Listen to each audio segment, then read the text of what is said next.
Auzu billahi minash shaitanir rajeem. Bismillahir Rahmanir Rahim. Professor Dr. Ali Basti, Professor Dr. Mahmood Sabri, uh, course participant, ladies and gentlemen, Assalamu alaikum. Inter-Islamic networks of comstechs are extremely important instrument for development in various fields of science and technology. And we have placed an extremely important emphasis on these networks because we consider them as the instrument of major development. We know that Inter-Islamic Network in Science and Technology based in Iran is an extremely important institution. It was established in Iran on the invitation of Iran, was authorized by the 14th General Assembly of COMSTECH and INSTP Inter-Islamic Network on Science and Technology Park. Parks become functional in January 2012. We all understand that science park and incubation centers are extremely important because they are the bridge and linkages between the academic institution, technology developers, and technology users. They provide a right ecosystem where nascent technologies reach to the level of pilot production and eventually are used in the industry. We have seen an excellent example of science and technology park established in the world, and COMSTECH has been closely observing major development made in the field of science technology park establishment in Iran, in Turkey, in Malaysia, Egypt, and other OIC member states. We think the role of Inter-Islamic Network on Science and Technology Park based in Iran is particularly important because there are so many countries in these developed OIC region where science and technology parks are being established, but there is certainly a lack of capacity of managing parks successfully. I was in Iran and I was very fortunate to visit some of the leading institutions in Iran, including Pardees Technology Park, and was extremely impressed from the quality of work being conducted as well as the way technologies are incubated in the right atmosphere for further development. We are very pleased that INSTP is now under the new leadership, very dynamic leadership is now coming to a new action that several activities are initiated, and this particular workshop is an important step forward. This workshop on the patenting process stages for filing a patent application is an extremely useful skill development event because patenting is regarded as the first step towards commercialization because the protection of intellectual property right is the edifice of further development. This virtual workshop is, of course, because of the current situation, but we sincerely hope that out of this workshop we'll be able to identify lots of people who can seriously benefit from this event and would plan to have another event in Islamabad in collaboration with INSTP, a physical event in which we will invite many leading experts in the field of international and national patenting. So we are looking forward to have many of such events coming forth from INSTP, and we are looking forward to have INSTP playing a pivotal role, a central role in capacity building and science and technology park. I would also like to invite you to think that there are different kinds of science parks, such as Pradesh Park or Mubarak City and others. But the fact is there are lots of universities who are establishing their science parks also. And for them, we need to develop a better understanding of how to manage these university-based science parks. I wish you all a profound success and express my thanks to the government of Islamic Republic of Iran for nurturing and supporting INSTP. This is a network which we consider Iran's gift to OIC. and also an extremely important science diplomacy initiative. To the meticulous leadership and staff of the INSTP for investing their energies and time to make this network a truly distinct institution of COMSTECH. To those who will deliver the course and all those who have contributed in the organization, this first phase of very valuable course online, they all are well deserved for their contribution. I would also like to say that COMSTECH is always willing and ready to help you, and that we are looking forward to welcome you all, hopefully very soon in Islamabad at the COMSTECH Secretariat. Let me thank you all again, and Khuda Hafiz. Assalamu alaikum wa rahmatullahi wa barakatuh.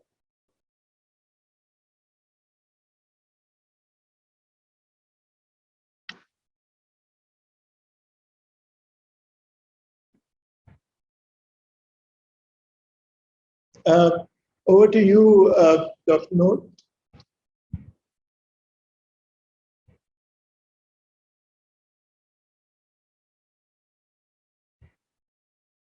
Technical problem.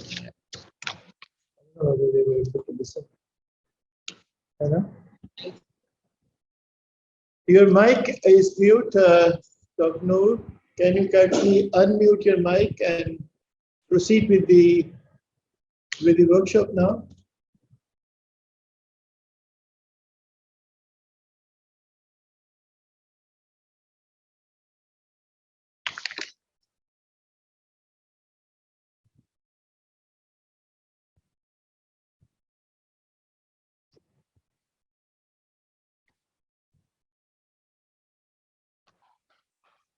See this one.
I think you are connected, but your mic is still mute. Yes, I think it's resolved now. There are two devices in the same room, so there is echoing. I think we need to turn out one device.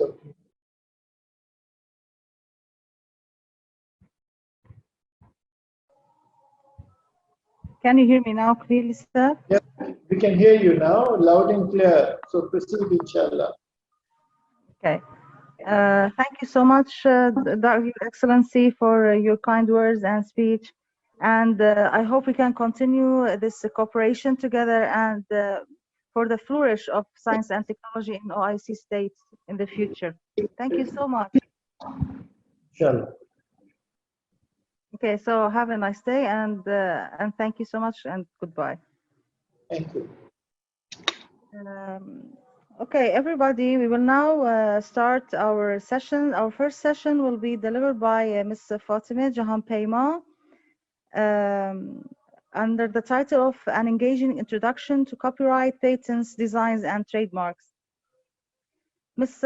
Jahan Peyma has a master's degree in medical biotechnology from Tarbiyat Mudarris University, Patents Department Manager as Carafarm Consultation and Management Services Company, with over 5 years of experience in the field of drafting and invention research. Invention Examiner and Drafter for the Iran Patent Center and Technology and Innovation Fund, Iran Patent Center Academy Professor. Ms. Jahan Peyma, if you can start now.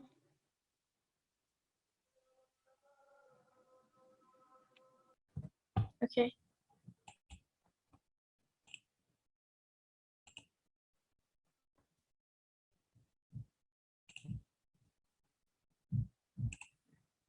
So, do you have my screen here?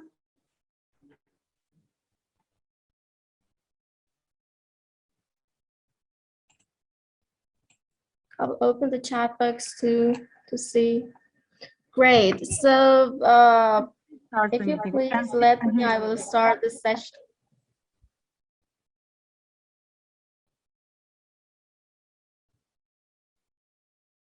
So please, if the screen is shared, just type a plus for me in the chat box.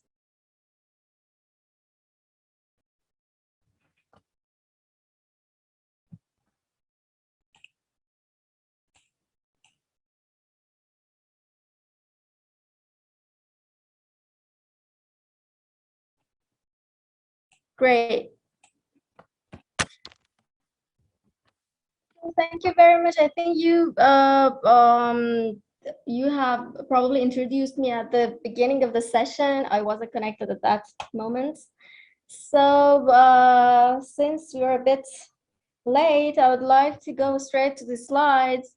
And first, I would like to thank you guys, my colleagues, for providing this opportunity for me to take part in this interesting event. And let me express my sincere pleasure to meet you all here on Zoom, and really look forward to having an interesting discussion with you.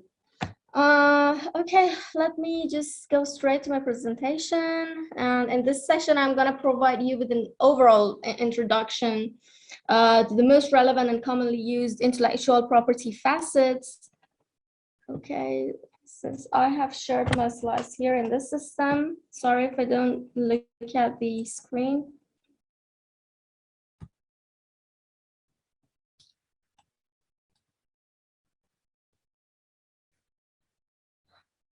So let me start with describing the actual meaning of intellectual property. According to WIPO, IP basically refers to any kind of creations of the mind, which include inventions, literary and artistic works, images, commercial names, designs, symbols, and the like.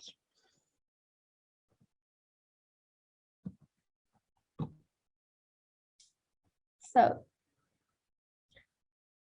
generally, intellectual property is divided into three main categories: industrial property, copyright, and other related rights. And it is actually an umbrella that encompasses various forms of protections. For example, as you see in the left box here, industrial property includes patents, designs, trademarks, and in some jurisdictions it is also included patents or plant patent, or animal varieties and microorganisms are also, they also lie in this box of industrial property.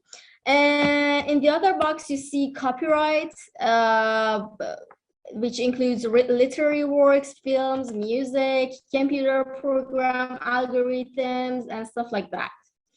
And there are some other rights also related to IP, which include traditional knowledge, genetic resources, and such as plant and animal varieties that I said may be entitled as an industrial property in some jurisdictions too, but in some other jurisdictions it's part of the other related rights, not the industrial property. Geographical indications, traditional cultural expressions, and trade secrets. By the way, please bear in mind that this kind of definite classification is not that relevant today anymore, but it is commonly used anyway. Just please let me know if any questions, just if you got any questions, please type it in the chat box and I will answer all of them at the end of the session. So let's move on, and here I've provided a more precise explanation for each of these IP facets in the following slides, but I'd like to Before getting into more detailed expression of different forms of IP, I'd like to first contemplate into the importance of IP. And why do you think IP is important? Why should businesses and policymakers care about IP? Here, I tried to list the most important reasons. Well, the most obvious reason is that IP protects innovative products and services. On the other hand, it increases the visibility, attractiveness, and value of your product on the market. And it helps you distinguish your business and its products from the competitors. Plus that, it provides technical and business information for you that would significantly push you several steps in your business. And the last, but not the least, is that it prevents you from unknowingly using third-party proprietary content or from losing your own valuable information, innovations, or creative output.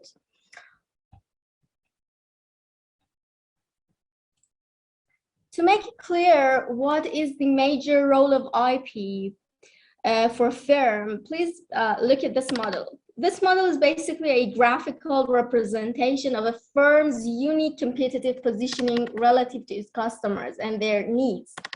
As you see on the right circle, and you see the customer's need, and its competitors that you can see in the left circle. So you see here a firm's unique competing space is actually the domain in which the firm delivers a unique and superior value that its competitors cannot provide. So the larger your unique competing space is, that would be better for you. When you get a bit deeper in this model, an important question may pop up in your mind, and that is, how should you grow this unique competing space? Well, here is exactly where IP comes. So one way is to push back your competitors' boundaries by means of IP and to prevent them from doing what you're actually doing. At the same time, as shown in this picture, you can grow this unique space by growing, or I can say increasing the services or products that your customer needs and probably your competitor cannot provide.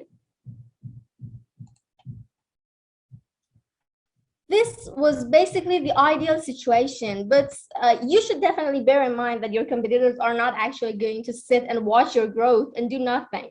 They would probably make the same efforts and they would push you back to. This makes kind of an overlap when you and your competitors offer similar services or products to the customers. In many cases, your competitors might have some kind of IP in place that you have to respect.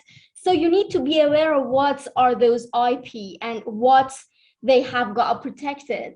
You definitely need to consult with an experienced IP specialist to know exactly what you're allowed to do and what you're not allowed to. So this intersection between these three domains makes an interesting space where your opportunities and risks lie, as you see in this yellow box that I've put there at the middle of this model.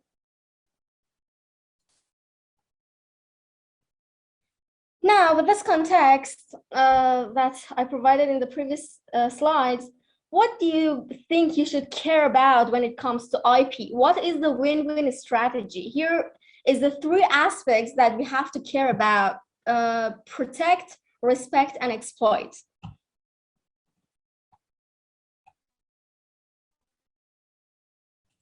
First of all, you should protect your IP. I mean, the different forms of IP that you have in your hands, and align them with your business strategy, and you should make a portfolio from whatever IP you have.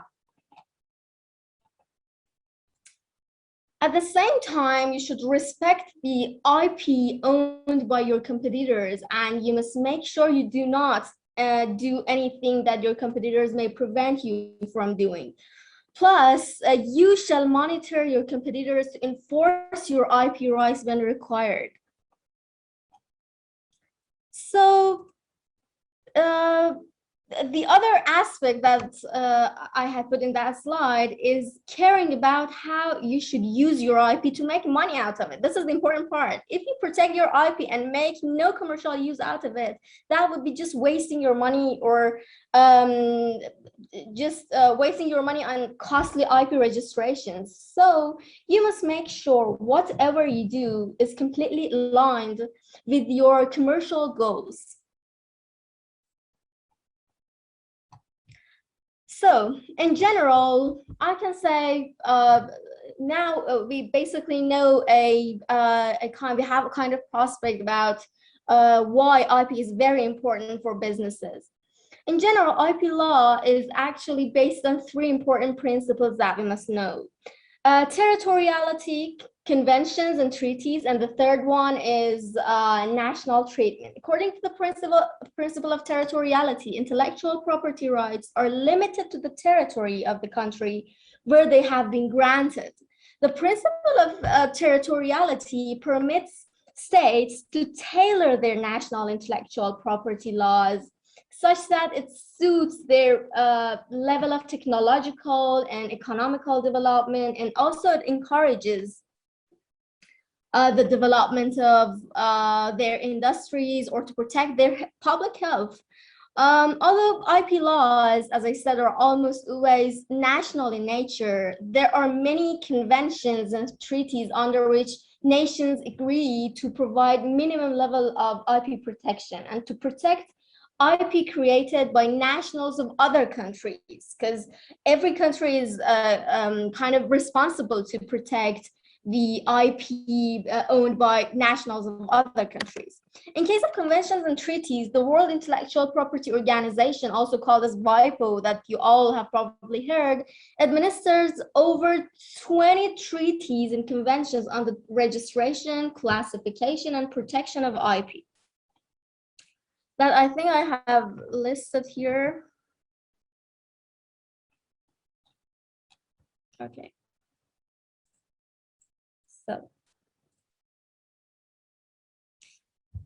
So as I stated, there are over 20 treaties and conventions on the registration, classification, and protection of IP worldwide. But here I've listed the major conventions and treaties that you can investigate about them in the future. Today, unfortunately, we won't get the time to talk about each of them. So just read the titles, the important ones, especially. As you see, one of the oldest is the Paris Convention for the Protection of Industrial Property that was arranged in 1883. This is a very important one because it concerns with national treatment, right of priority, independence of patents, and I don't know, parallel importation, and protection against false indications and unfair competition. The next one is, you have probably heard about this too, is Berne Convention for the protection of literary and artistic works that was arranged in 1886. And the other one, Patent Cooperation Treaty, or PCT, in 1970, that makes it possible to seek patent protection for an invention simultaneously in each of the contracting states by filing only a single patent application. I will pass the Madrid Agreement, which is for registration of marks, and the Hague, that is also the Hague Agreement is related to registration of industrial designs. Trademark Law Treaty, or TLT. The Strasbourg Agreement. The Strasbourg Agreement basically concerns the international patent classification. So it says here that my connection is a bit unstable. Please let me know if there was any technical issue. So, and the other important treaty that I want to mention is, the other agreement that I want to mention, and it's actually one of the most important agreements, is the agreement on the trade-related aspects of intellectual property rights and WIPO WTO cooperation, which is usually abbreviated as TRIPS. And in brief, this agreement provides minimum IP protection standards that allow members to provide more extensive or stricter, even stricter protection of intellectual property if they like to. Because you have probably heard about the strict IP regulations of countries like India, especially when it comes to pharmaceutics, biotechnology fields, and stuff like that. So shall we go on? Now we'll get to the principal concept of this session, and that is when we generally know about the definition and importance of IP, we can talk about the different and actually the most commonly used forms of IP that I mentioned in the first slides.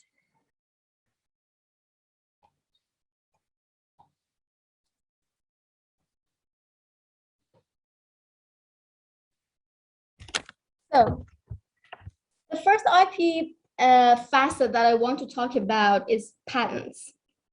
Patent is a mean to protect technical aspects of an invention. Either the invention is a product, a process, a composition, or anything that contains some kind of technical characteristic. And the invention must have 3 criteria to be patentable. Not every invention can be patented. Novelty, non-obviousness, and industrial property. Industrial applicability. But I'll speak about them in the next slides. This is just to give you a quick prospect of the fact that patents apply to different forms of technology, whether it's a unique composition like a rubber composition, a pharmaceutical composition, and like that, or a manufacturing or operating method, a device, an apparatus, and anything like the things that I mentioned. As I said, it must contain a kind of technical feature to be patentable. So, as mentioned in the previous slide, an invention must be novel, non-obvious, and industrially applicable in order to be patentable. What do these terms actually mean? As such, I can say novelty means that the invention must never have been made public in any way, either by oral disclosure, use, paper publication, and stuff like that, and must show some new characteristic which is not known in the prior art. On the other hand, inventive step, that is also called as non-obviousness, says that the invention shall include a technical feature that is not obvious when compared to what was already known in the prior art. The term prior art actually means whatever knowledge is out there in the public domain before the filing date of your application for patents. The third criteria was industrial applicability, as I mentioned, which means that the invention must be capable of being used for an industrial or business purpose, not for a mere theoretical phenomenon.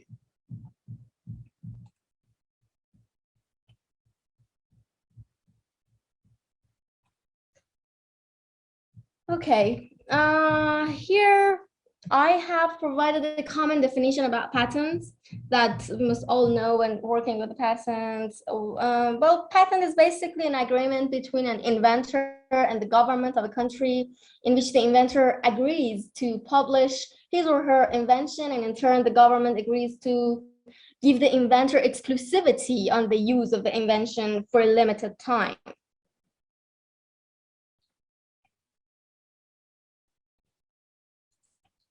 So we got to a question, and that is, how would you obtain patent rights? Patent rights are basically obtained through an application proposed at the national or regional intellectual property offices. To get a patent, technical information about the invention must be completely disclosed disclosed to the public in a patent application. As I said, it must be sufficiently clear and complete so that it can enable a person with an ordinary level of skill in the relevant technical field to replicate the invention. So basically, you receive this exclusivity in exchange of sharing the details of your invention within an application.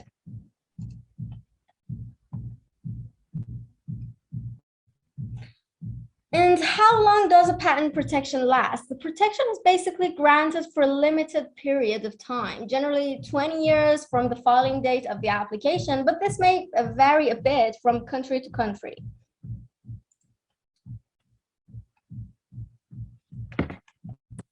In principle, the patent owner has the exclusive right to prevent or stop others from commercially exploiting the patented invention. In other words, patent protection means that the invention cannot be commercially made, used, distributed, imported, or sold by others without the patent owner's consent. By the way, the patent owner is also allowed to assign the invention to a third party or grant license to others to commercially make or use or sell his invention for a certain period of time.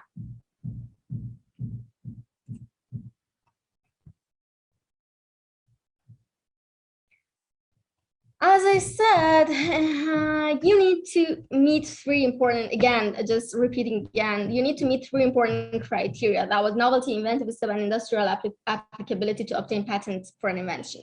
But there are a number of subjects that are deemed to be unpatentable, which means that they are not accepted as an invention in most countries. It usually differs from country to country, but except for US that has arranged easier rules in some cases, the subject matters that I have listed here are unpatentable in most countries. So you can basically patent discoveries, scientific theory, and as such, you can patent a mathematical method. But if, for example, you implemented a mathematical method in an operator, for example, that is used for manufacturing a car, then you can still get protection for the operator itself. That it incorporates the mathematical method, but you cannot protect the mathematical method itself without any technical application. This rule is also applied to literary, dramatic, musical, or artistic work, or any other aesthetic creation, and to a rule or method for performing a mental act or for doing a business, because they're not really technical in nature. The underlying codes of a computer program are also unpatentable. However, the method or the process performed by a device based on that code to, for example, solve a technical issue might be patentable in many countries. The other subject is method of treatment of human or animal body by surgery or therapy or a diagnosis, which is practiced on human or animal body. By the way, these methods, I mean, the methods of treatment and diagnosis may still be patentable in some countries like US, Australia, and Russia. And the last one is anything contrary to public orders and natural law. Okay. Shall we go on? There's something that we must be careful about, and there's no such thing as a worldwide patent. We don't have any worldwide patents. Generally, patents are territorial. So if you want, for example, to patent your invention in United States, like in United States, Australia, and China at the same time, you should file separate application in each of them. However, there is some major international and regional processes for applying patent applications to different jurisdictions in parallel and simultaneously. One route, for example, is the route provided by World Intellectual Property Organization, which is called PCT, or Patent Cooperation Treaty, that makes it possible to seek patent protection for an invention simultaneously in more than 150 countries by filing a single international patent application.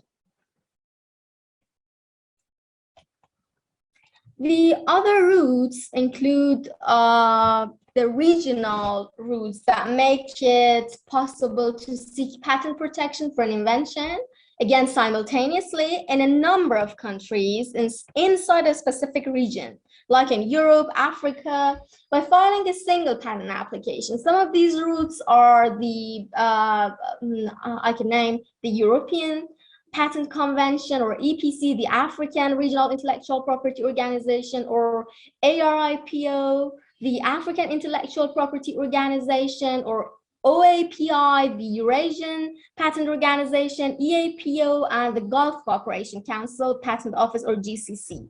So you basically, as I said, in the countries that are in contracts with each other, for example, the countries that have signed the EPC, you can file a single patent and pursue the whole procedure of patenting simultaneously at these countries that have signed EPC, for example, in Europe.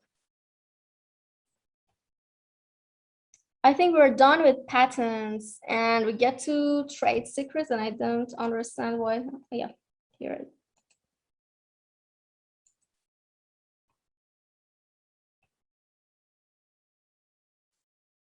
So now we know about patents. Do you think we should always use patents to protect the technical or non-technical aspects of our IP? I like to. I mean, I suggest you to think what would be the advantages and disadvantages of patenting. Patenting is not the only IP tool, the only IP facet that is available for us to use for protecting our technology. So patents is definitely not the only option that we have on the table. One of the other relevant forms of IP is trade secrets. Trade secrets are basically intellectual property rights on confidential information. There are many famous examples of companies who chose to protect their IP through trade secrets. For example, you probably know the Google search algorithm. Google developed a search algorithm that and continues to refine it and protects it by trade secrets, basically. Some changes are announced, but many are not. Some changes, I mean, to the algorithm. Or Kentucky Fried Chicken, the secret ingredients for KFC's original recipe was originally kept by its founder. I don't know if I pronounce it correctly, Colonel Sanders. I mean, this recipe was first kept by himself, and he eventually wrote the recipe down, and the original handwritten copy is in a safe in Kentucky. Only a few selected employees know the recipe, and they're bound by confidential agreements. And even New York Times bestseller list, the New York Times, you know, has one of the most influential book lists, and it will not divulge its definition of a bestseller. And the Coca-Cola secret recipe that you all know, Coca-Cola actually made a choice to brand the recipe a trademark it as a trademark, as a trade secret instead of patenting it, which would have led the disclosure of the ingredients. I think it was in 2006, I'm not sure about it, and then that an employee and two accomplices stole the formula and tried to sell it to Pepsi. Okay, I'll go to the next slide. So in general, any confidential business information that provides a competitive edge for an enterprise and is unknown to others may be protected as a trade secret. Trade secrets include both technical information, such as information related to manufacturing processes, pharmaceutical test data, designs and drawings of computer programs, and even commercial information, such as distribution methods, even lists of suppliers and clients, and advertising strategies. Other examples of information that may be protected by trade secrets are financial information, formulas, recipes, as I said, and source codes. The example of source codes, as I mentioned, was the Google algorithm. Now, with this context, when do you think would you use trade secret as a protection tool? Well, in general, the decision on whether using trade secrets or not shall be taken on a case-by-case basis. But it would be advisable to make use of trade secret protection in these situations that I've listed. I think it's not shared here, excuse me. So I was saying that when you should basically use trade secret and when you're allowed to use trade secret. It would be advisable to make use of trade secret protection when the information can be kept secret for over 20 years, which is a period of protection of a patent, as I mentioned in the previous slides. And if others are not likely to independently develop the same information in a legal way, you can basically keep your technology or whatever you have in your hand as a trade secret. The second one is when the secret cannot easily be revealed by, for example, reverse engineering. And the third situation is when the product has a short commercial life, or if it relates to a manufacturing process, because you know that you can probably prove infringement of a manufacturing process in the future if it's patented, because patents basically discloses whatever the technology contains or whatever your IP contains. And the last one is when obtaining patent rights is too expensive and you don't want to pay the high costs associated with patenting process.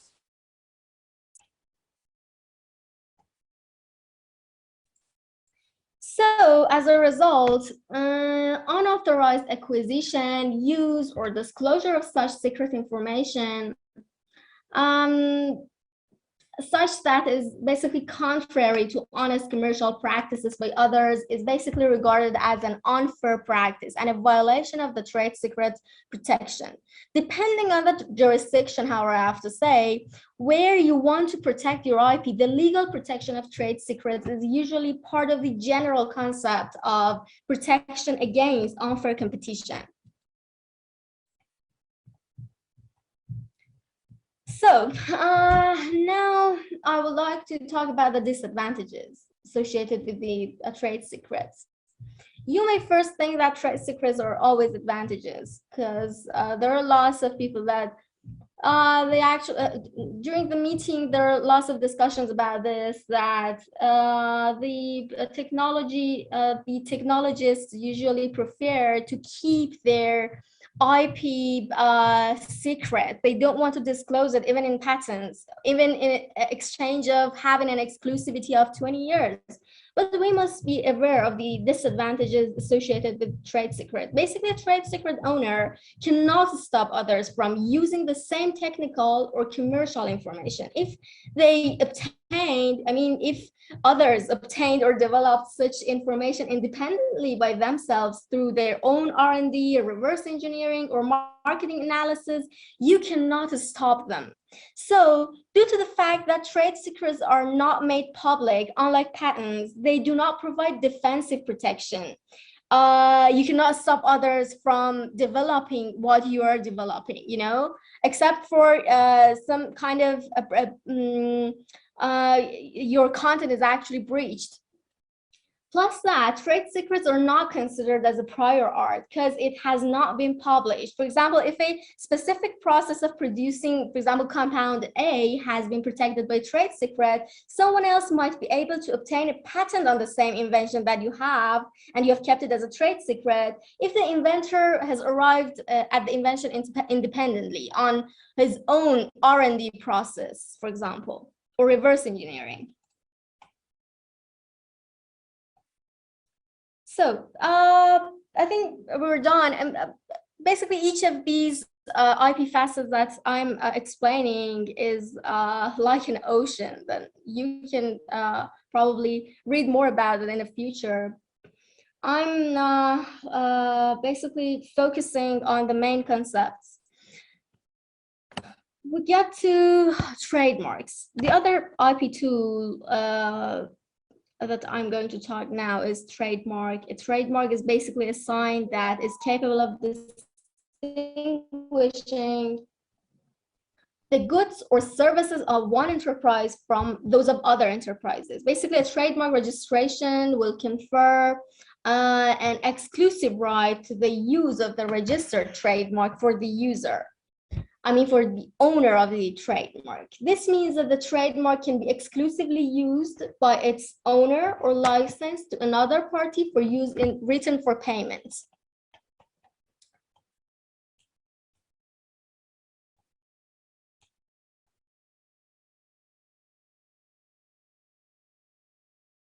Okay.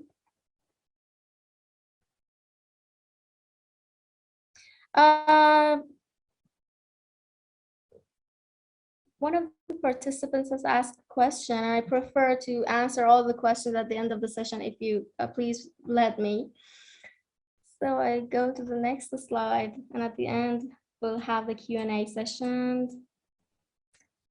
Another question is, what kinds of trademark can be registered? A word or a combination of words, letters, and numerals can perfectly constitute a trademark. But trademarks may also consist of drawings, symbols, even three-dimensional features like the shape and packaging of goods, or even non-visible signs such as sounds or fragrances or color shades that are used as distinguishing features.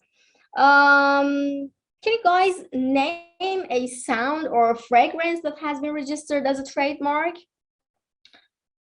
If anybody knows, just please type it in the chat box.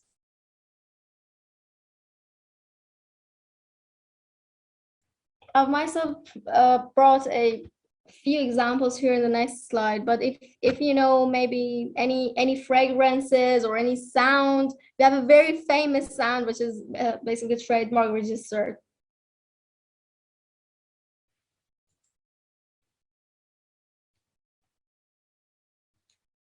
So I go on and can just add whatever pops up to your, yes, exactly. Thank you very much. As you mentioned, there are very famous examples, but a very famous one is the Nokia's startup tone that we have all probably heard, or the MGM Lions sound.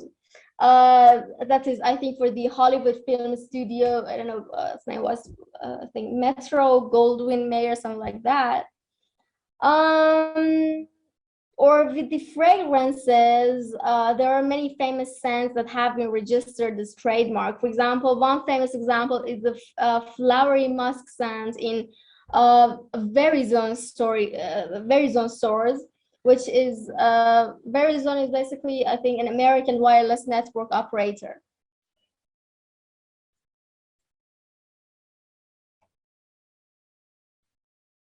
So, how can I protect my trademark? At the national or regional level, trademark protection can be obtained through registration by filing an application for the national or regional trademark office and paying the required fees. So it just needs an application and paying the fees associated with probably with the attorney and with the all official fees. On the other hand, at the international level, you have two options. Either you can file a trademark application with the trademark office of each of the countries in which you are seeking protection, or you can use WIPO's moderate system, which is a convenient and cost-effective solution for registering and managing trademarks. Using this system, I mean the moderate system, you can easily file a single application, as it was for a PCT that was used for patent applications. So here, using the moderate system, you can easily file a single application and pay one set of fees to apply for protection in up to 125 countries. So, what qualifications are needed to register a trademark? The most important criteria is distinctiveness. The ability of a mark to identify and distinguish a good or service is known as distinctiveness. In some countries, the office does not carry out substantive examination or may only accomplish a partial substantive examination. But in many countries, the office is responsible to check if the proposed trademark conflicts with an existing registered trademark within the relevant classes of goods or services. For example, within the lighting devices. Here comes a very important tip. As I said, some countries do not accomplish substantive examination. So it is very important that you check to ensure that no one else has registered the same trademark or a confusingly similar one for the same or similar products, or else you might lose your trademark after a while due to conflicting with a prior trademark that is owned by a third party, or it may be canceled anyway.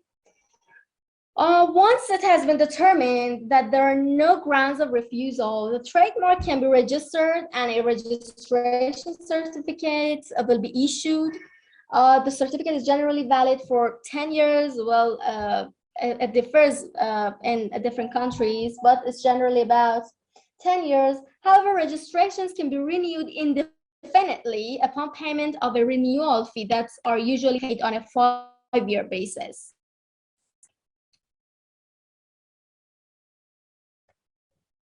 There are some absolute grounds based on which a trademark may be refused in some countries. I've listed some of these grounds here, but it's not limited to just the things that I've listed here. Generic terms, for example, the word phone. You cannot use the word phone for a trademark related to, as a trademark for a mobile phone. And that's why companies like Google try to prevent their trademark from becoming generic, because like the word Google is becoming a verb itself. Think devoid of any distinctive character. If a sign is not capable of distinguishing the products of one enterprise from those of others, we can say it probably has no distinctive character. Descriptive words, signs, and advertising slogans are generally devoid of distinctive character. Being deceptive. Signs that intend to deceive or mislead consumers as to the nature or quality or geographical origin of the product cannot be registered as a trademark. The other ground is functional features of a product's shape or packaging that cannot be registered as trademark, meaning that when the shape of a product has significant functional features, those functional features cannot be registered as a trademark. Also, the words or illustrations that are considered to be contrary to a public order or morality are not able to be registered. Some countries have a list of prohibited names or symbols that your trademark shall not be included in it.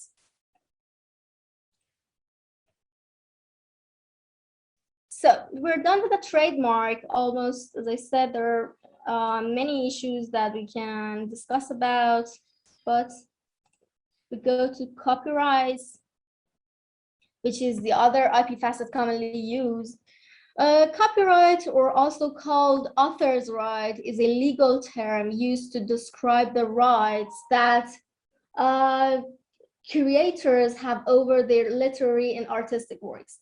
Example of works covered by copyright range from books, music, paintings, sculptures, films, computer programs, databases, advertisements, maps, and technical drawings. There's an important hint about copyright, and that is copyright protection actually extends only to expressions of ideas, not the ideas themselves, and does not extend also to procedures or methods of operation or a mathematical concept as such. Excuse me.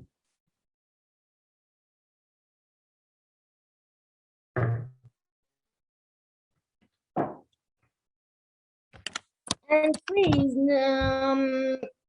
know that copyright may be available, may both be available or may not be available for a number of subjects, such as a title, slogans, or logos. And this mainly depends on whether they contain sufficient authorship or not. So in some instances, these, as I said, titles, slogans, or logos may be registerable as copyright. What rights are conferred to a creator by the copyright law? Copyright law basically grants exclusive commercial rights to creators to control the use, expression, and distribution of their works.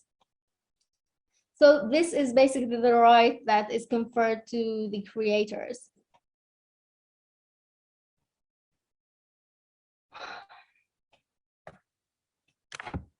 In the majority of countries, and according to the Berne Convention that I mentioned in the beginning of the session, those slides, copyright protection is obtained automatically without the need for registration or other formalities.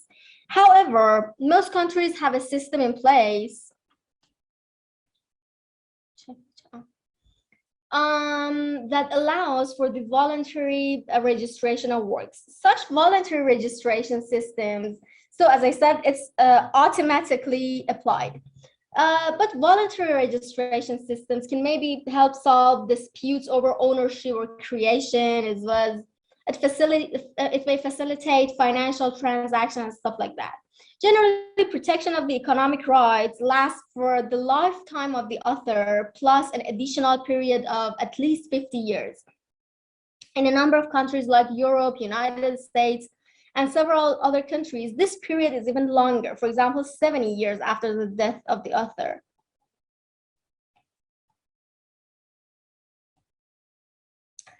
Now, what qualifications are needed for work to be protected by copyright? Above all, to qualify for copyright protection, a work must be original. An original work is a work that is independently created and is not copied from the work of another or from materials in the public domain. Originality basically relates to the form of expression and not to the underlying idea itself. As I said, basically, ideas or concepts. It only protects the way these are expressed in a particular work. So apart from the underlying idea or concept, it does not protect discoveries, method of operation, as I said, principles, processes, systems, and the like.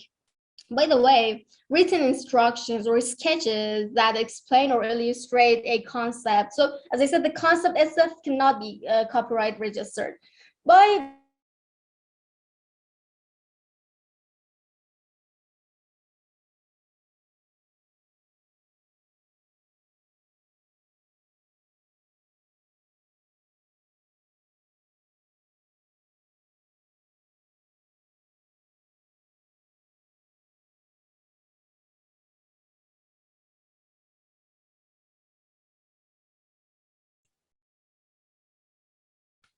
excuse me, pardon me, everyone. I was disconnected instant. Oh, I think it's okay. I think I was speaking about the concepts. As I said, the concept itself cannot be protected by copyright. But if you have an illustration or sketches that or instructions that basically illustrate that concept or method, it can be protected by copyright. Some countries also require that the work be fixed in some material form, for example, written on a paper, or it shall be stored on a disk, painted on a canvas or paper, or recorded on a tape. Example, choreographic works or music performances that have not been fixed or recorded cannot be protected.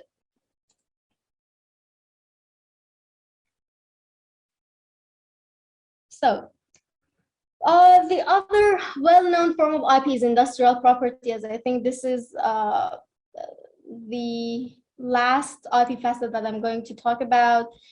In a legal sense, an industrial design constitutes the ornamental or aesthetic aspect of an object. As you see here, an industrial design may consist of both three-dimensional features, such as the shape of an object, or two-dimensional features, such as patterns, lines, or even colors. This is exactly the difference of industrial designs with patents that, patents protect technical aspects, not the shape or ornamental aspect of an object. And about the rights that are conferred to the owner of an industrial design, the owner of a registered industrial design or of a design patent has a right to prevent third parties from making, selling, or importing articles that are basically protected by industrial design. So, the articles that are a copy or are substantially a copy, that means they are similar to the original one.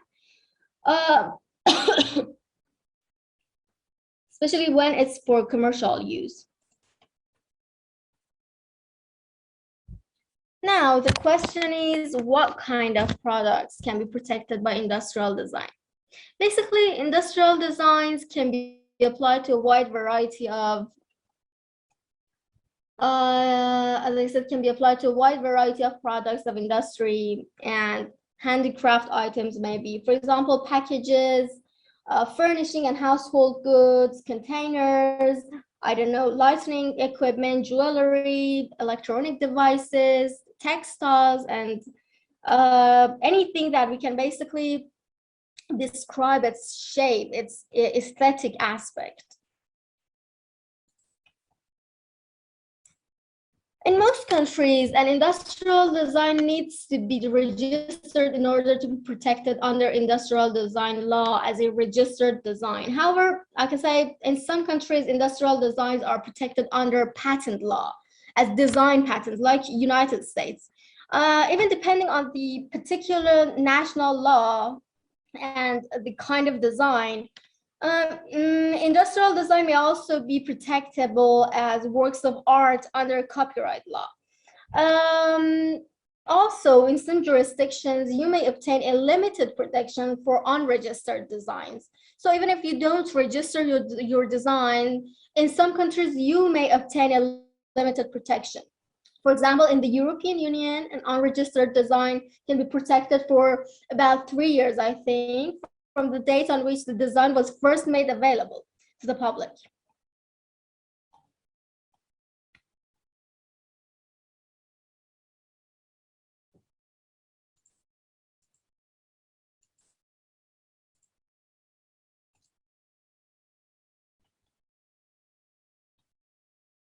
The duration of protection for industrial designs varies from country to country, but usually it might be about 15 years. In many countries, the total duration of protection is divided into successive renewable periods.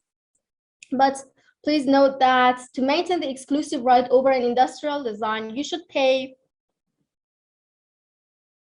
renewal fees, usually based on a 5-year basis. So each 5 year, you may actually pay the renewal fee to continue your protection. Now, what qualifications are needed to register an industrial design? In general, to qualify for protection, an industrial design must be new, meaning that no identical model or drawing has previously been made or has been available to the public. It must be original, meaning that the design must have been independently created by the designer and not being a copy or imitation of an existing design. Basically, designs are not considered original if they do not significantly differ from known designs or combinations of known designs. And as a last required criteria, they must have individual character. This last one means that an informed user, I use the term because it's basically used in the law. An informed user, for example, the examiner, shall distinguish between the new design and a similar product. So I think I'm basically run out of time. I think. But I'm done with explaining the different IP facets. I mean, the most commonly used ones. But here is a picture of a smartphone. I want to type here, please, if you can. Just open the chat box.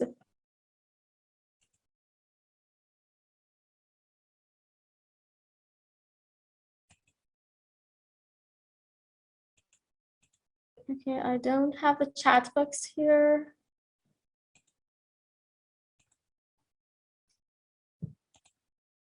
Oh, it's okay. I want to type here, if you can, what forms of IP may be applicable for a smartphone like this. So when you see a product, probably you are seeing a combination of different technologies, of different IP. I want you, if you can name some of the IP facets that are applicable to a product like a smartphone.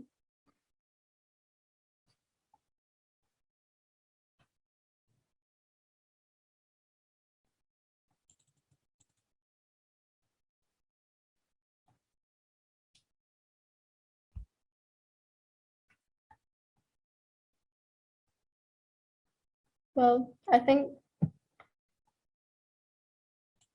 hope the session has not been that boring that everyone, okay, thank you very much for your collaboration. Yes, shape, industrial design, again, industrial design and copyright.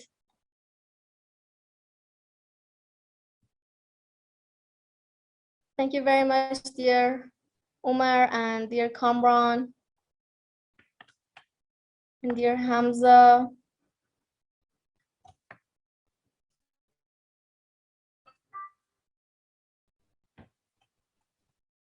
Great, thank you. So I've listed some of them here. I think I'll better shift to the next slide. So as you see, as I said, when you see a product, it may comprise multiple forms of IP, and basically it should, and it's better to include a bundle of different IP facets. For example, if you consider this brand name, product name, like if, for example, this is a Galaxy S20, these are all the things that can be protected by trademark. And even the startup tone that we spoke about it in the previous slides.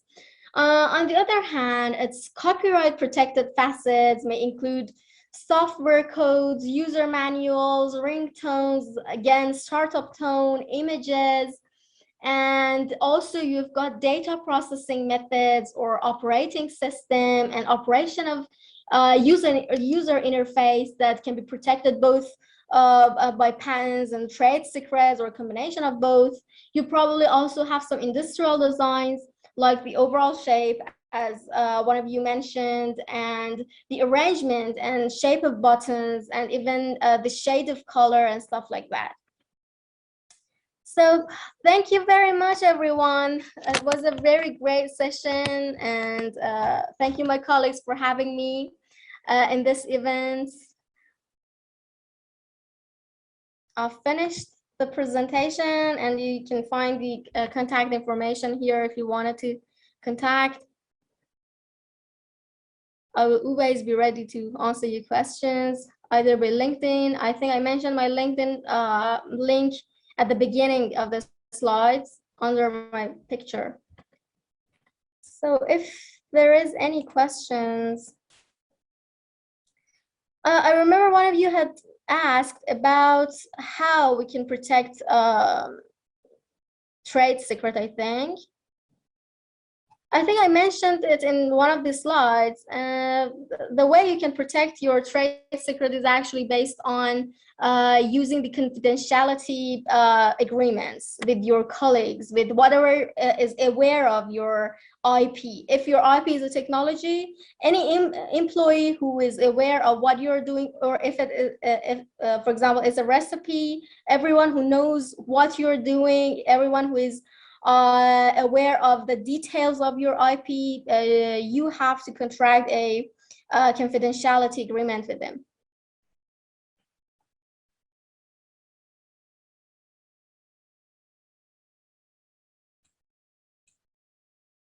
So I'm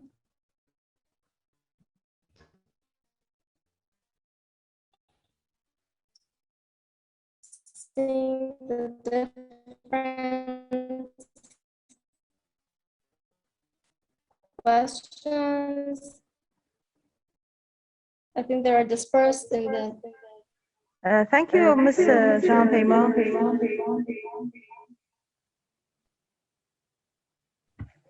I think we can have a Q&A now.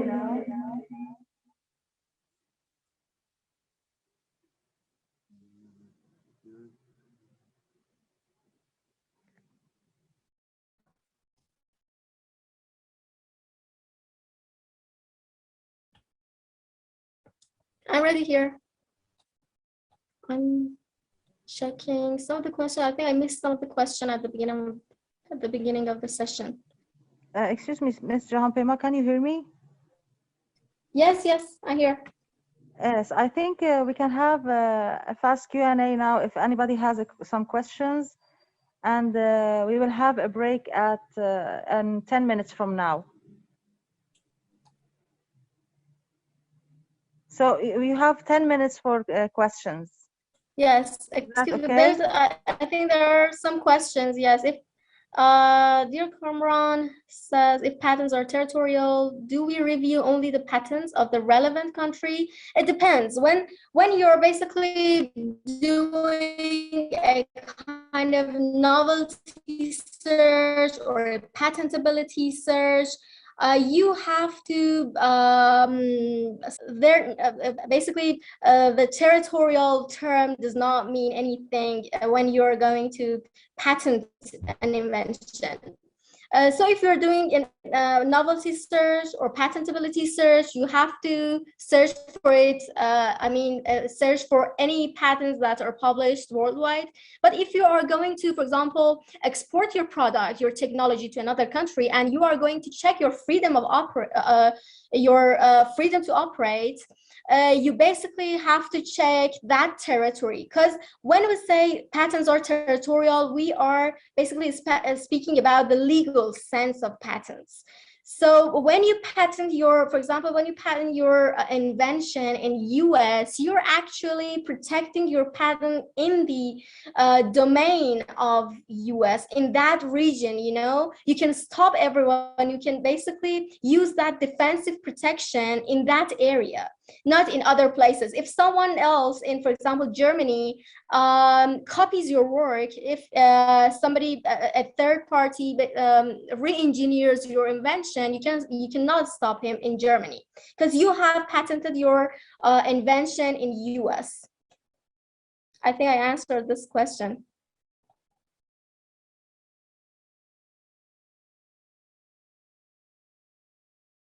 I don't understand one of the questions stated here by Umar.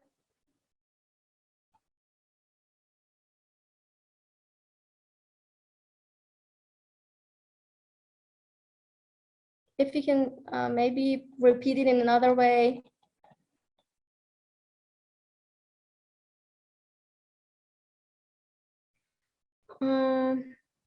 Another question by Hamza.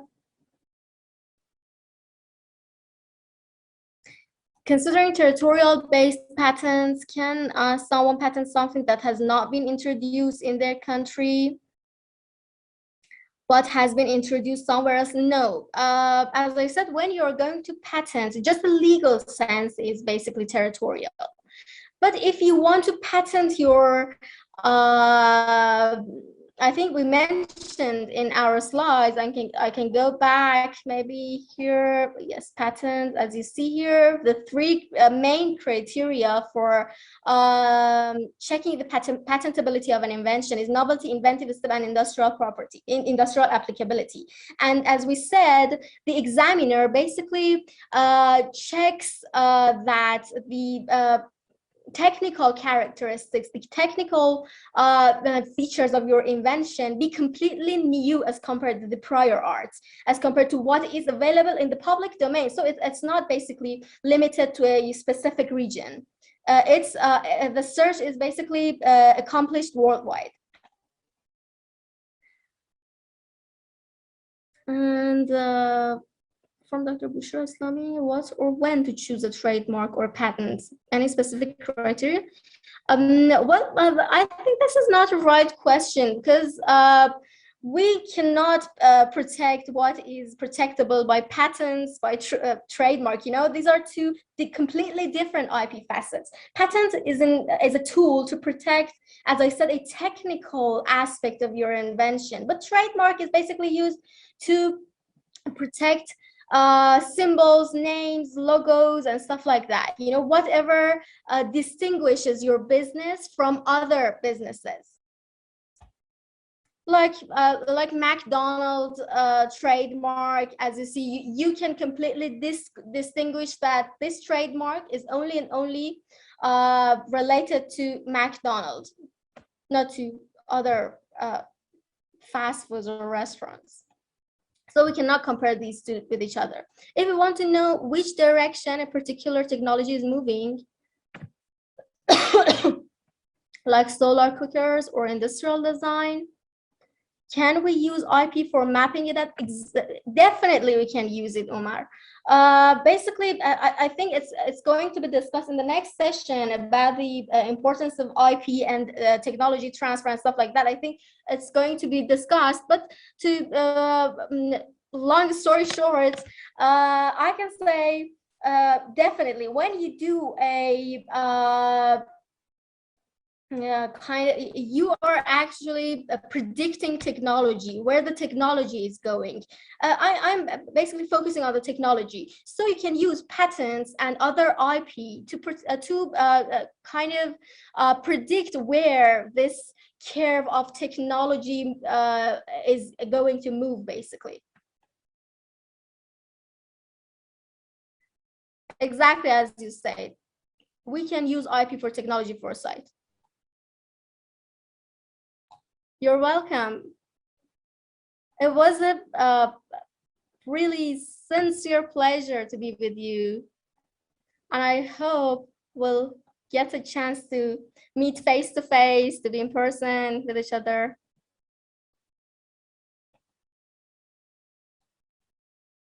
So if there is no other question, my question is, one condition for patent is novelty. So how can it be a territorial protection then? I think there's a problem with understanding, a kind of misunderstanding. See, for example, if I have an invention and I have invented in Iran, okay, and I'm going to get protection for my invention in US, for example, because I'm going to basically sell my product in US. So I have to patent my invention in US, because if if I protect my invention in US, I can prevent people in that area, I mean in the United States, from selling, from making, from importing my product, okay? But if I want to patent it and I file a patent application to the patent office of US, they basically, when they want to examine whether they grant this certificate of patents to me or not, they shall basically check these three criteria, as I said. Mainly novelty and inventive step, and novelty and inventive step are actually examined worldwide. I mean, they are examined based on whatever prior art is available in the world, you know. It only needs a database that contains all of whatever prior art is there, like papers, I don't know, pamphlets, patents, applications, or granted patents. So the examiner is basically has this availability to check all of this prior art, and in comparison to the prior art, it says that, okay, your invention compared to what is basically known in the prior art is novel. It's not obvious to kind of deduce what you have in your invention from prior art. hope it has been clear. But it was, if it was, I mean, any questions remained, I'm there on LinkedIn, and I will be at your service. Whatever you maybe needed to know, or maybe references, sources, books and stuff. If you wanted me to introduce, I will be there. Angie Mitra Aminlu will be joining us now for under the title of IP as a business development tool, importance of IP management for SMEs. Angie Aminlu has a doctorate candidate, for technology management and master's student for intellectual property at Turin, Italy. She has over 15 years of experience in the field of intellectual property. Secretary of Iran Technology Management and Innovation Association, Head of Commercialization Department of Iran's Scientific Policy Research Center, and Head of Technology Development Office of Pasteur Institute of Iran. Consultant and Lecturer of Intellectual Property of Iran Patent Center, Ministry of Health, Treatment and Medical Education and Innovation and Prosperity Fund. Co-founder of Casino Educational Institute and Senior Consultant of Farafam Intellectual Property Management Services. Engineer Aminlu, you have the microphone now. Thank you. Thank you very much for introduction. Hello, everyone, and I hope that you have a very good and enjoyable course up to here. And many thanks to my dear friends Fatemeh, to very good elaboration of an introduction about intellectual property, and many thanks to Gilon Science and Technology Park and COMSTECH. And also it's my honor to congratulate Professor Chaudhary for receiving the Mustafa Prize, and congratulate to all COMSTECH people. I would like to start my presentation. Just let me to share my screen.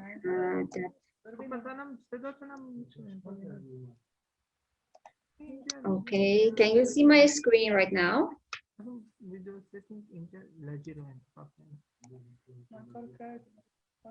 Sorry, do you hear me? Do you have my voice good? Yes, we can hear you. Okay, okay. Can you see my slide? Yes. Is my slide share here? Yes, yes. Okay. Just let me to turn off my cam because I think I have a problem in my connection because of the place of my home here. I don't have a good connection. Is it okay to turn off my camera?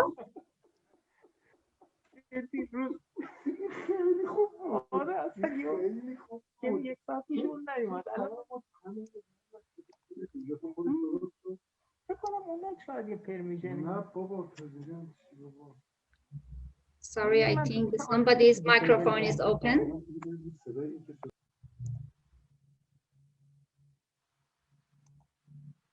Okay. Do you have my voice good? Yes, okay. Good. Shall we start? Sorry, Noor, shall we start? Yes, yes, please. Okay.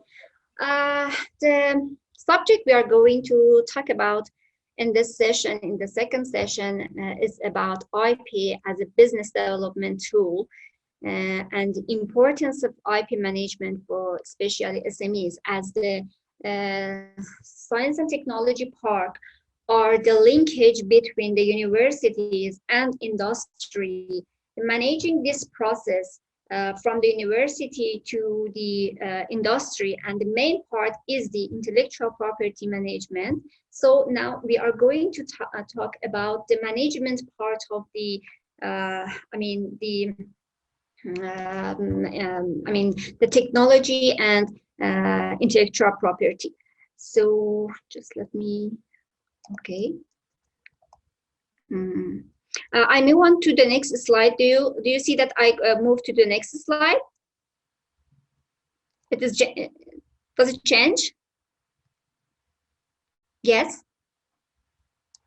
Sorry, I can't see the comments. Just Miss Noor, if you can help me. If you see Yes. that I Yes. changed the slide. Okay, it's okay, it's okay. So we start. I should say that the leadership of the world in the 21st century will increasingly be in the hands of those who create and harness the knowledge. And the 21st century has been called the century of the knowledge, or the century of the mind, understanding the role of intellectual property rights in the process of the innovation provides basis for creating and sustaining enterprise competitiveness. In a knowledge-based economy, competitiveness of enterprises, including SMEs, is increasingly based on availability to provide high value added product at a competitive price. So globalization and trade liberalization has made it crucial for most enterprises, including SMEs, to become internationally competitive, even when operating wholly in a domestic market. And so knowledge is becoming the predominant element in differentiating enterprising from their other competitors.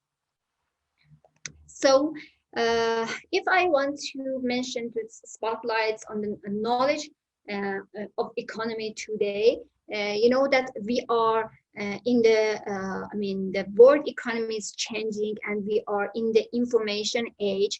And in the information age, the economy is going to be based on the knowledge. The economy is weightless. We are in the digital economy or service economy. So there are, if we want to assess the economy based on the factors of production like land, labors, and capital, and intangible asset like knowledge, the weight of the knowledge is going to be higher and higher, and going, more than 80% of any, SMEs assets, including tangible and intangible assets. So as we know that we have in economy, we have four kinds of goods, like public good, private good, common goods, and club goods, that my friend Dr. Brian Hunt tomorrow will elaborate very good tomorrow. I know very well.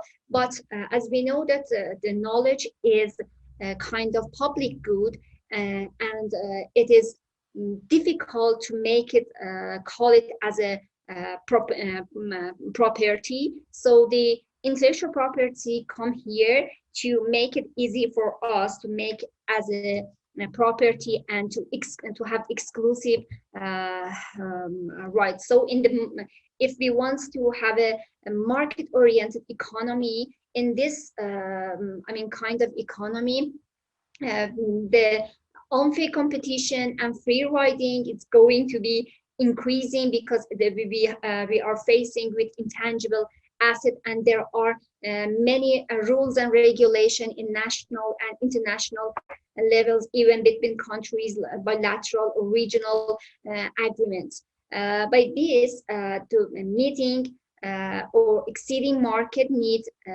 or expectation and customer needs, competing products or substitutes gaps, and in this way the technological innovation, we can call it as a element for marketing our goods better. I know that Dr. Brian Khan tomorrow will discuss about this economic part more, but for the customer expectation dilemma, and there are the performance to the time, the expectation of the customer, and continuous improvement of the technology, and there is a gap, and this gap can be filled by the technology, and the management of this is on the intellectual property management.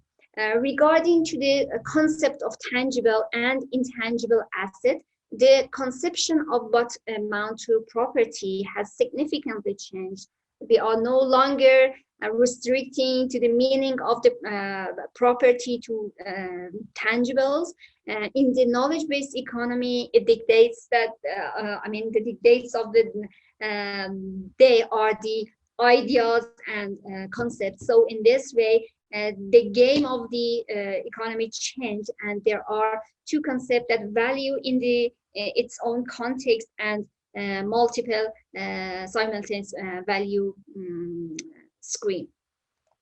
So if we see the spectrum of the tangibility from tangible dominant goods to very intangible goods, from salt and soft drink to the very intangible asset like investment management, consulting, teaching, and very kind of intangible asset, we can see that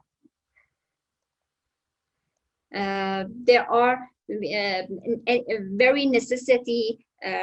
We need requirements to have some rules and regulation in the management of the intellectual property. So I would like to say that we are going to divide the presentation to some different parts. In the first part, after this short introduction, we are going to have a general introduction to IP management.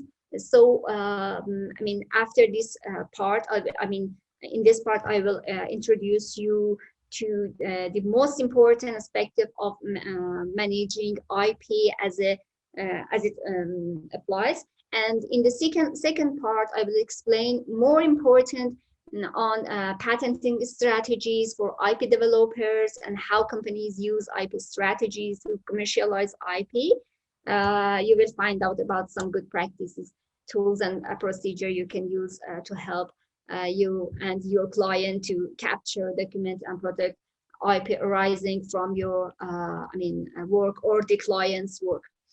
Finally, I will explain the steps taken by universities to transfer technology to industry and how companies use IP commercially to support their business objectives. And I will finish on a practical note on which and how to illustrate a casual approach to IP management can lead to a serious of consequences in the commercialization of IP. I hope that I can manage the time and can finish my slide, all of this my slide, because we have a short of time.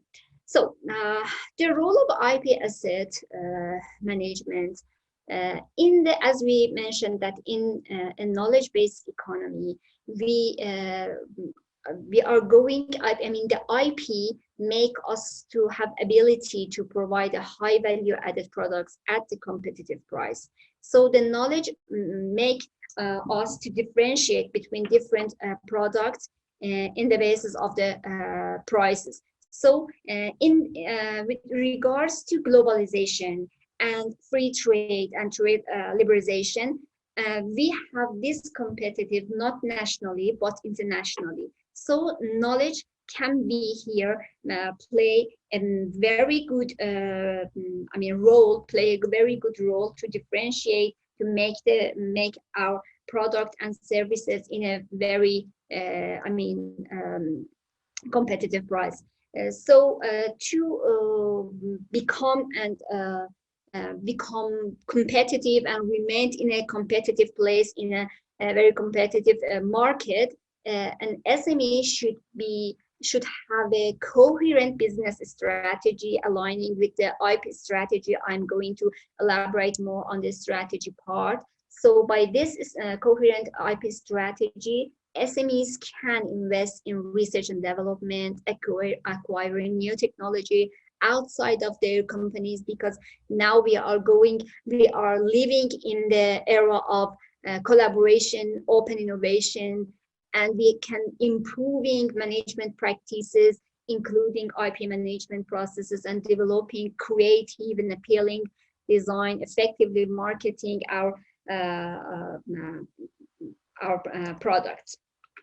So in this way, SMEs significantly can invest on the time and resources, because the time and resources are the main shortage part of the economy. So without the intellectual property protection, we face very strong risk, because we invest in R&D with the knowledge intensive products. The investment in the R&D part is very high, more than the labors and land or any other equipment. So product differentiation and marketing may be copied or stolen by the other competitors. So in this way, intellectual property rights enable SMEs and NTBF, by NTBF I mean the new technology based firms, can exclusively over the exploitation of their innovative, new or original products, or their design, their brands, or any kind of intellectual property they have. So in this way, we can say the importance of IP asset management can add the value at every stage of this value chain. We are going to review this chain in some next slide in the strategy part, from the creation of the innovative idea to put in the the kind of in the form of the process, product, as a service or good, and going to the market, make it cheaper product, and that kind of this. In this way, if, for example, it is SME that can choose that if it has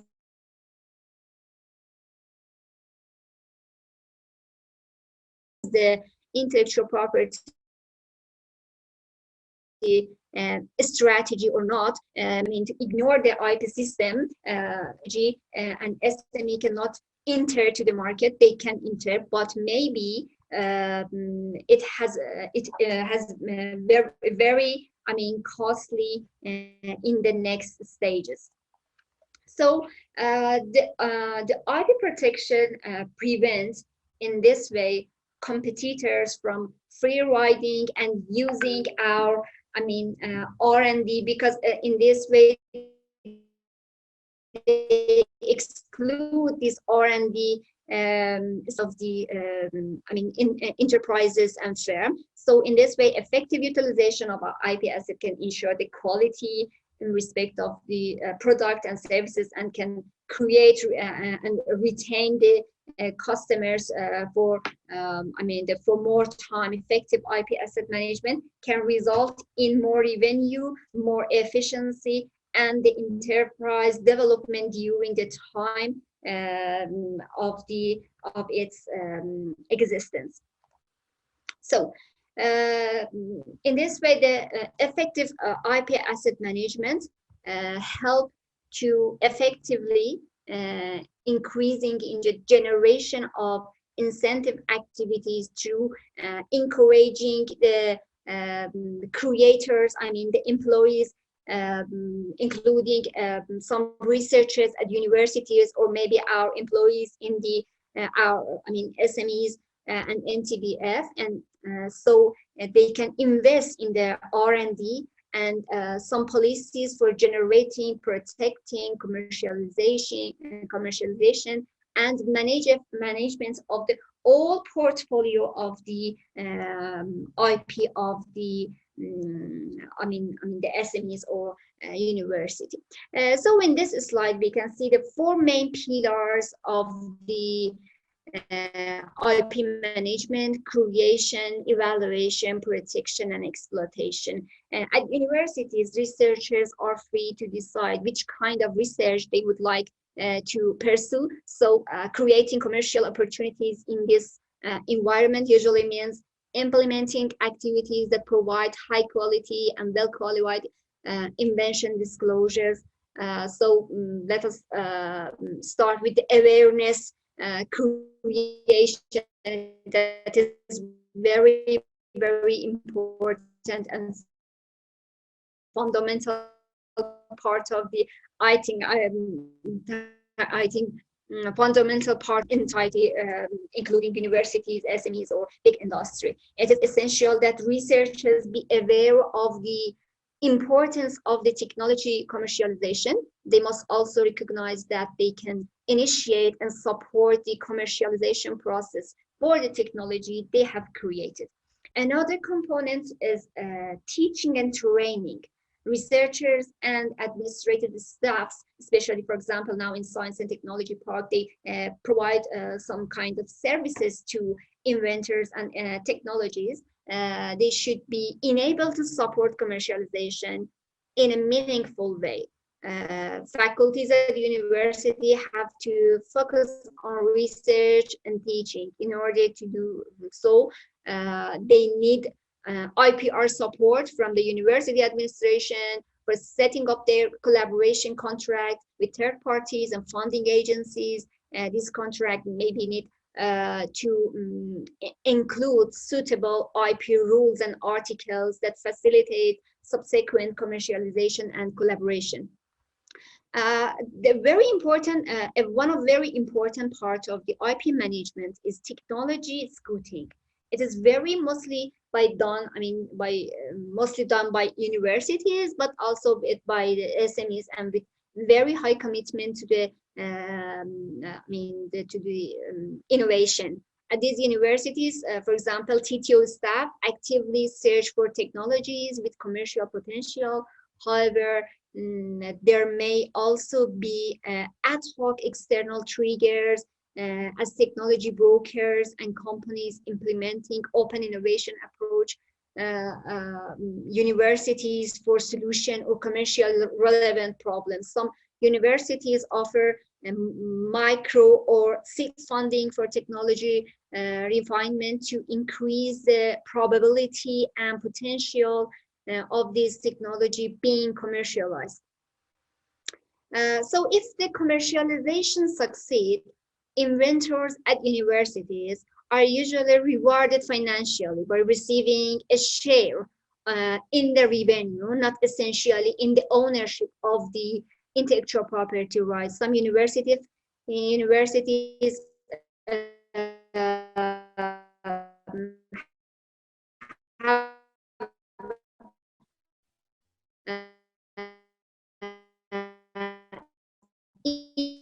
innovation awards also, and organize, for example, in a year publicly to celebrate, for example, science and technology parks, or some we have it in last 2 weeks. It's kind of international events for Islamic countries for 50 Islamic world also, even and Muslim from price. So all these measures pursue one main goal, which is to increase the quality and quantity of the invention disclosed to the technology transfer office, including the university, science and technology park, or in the industry, big industry.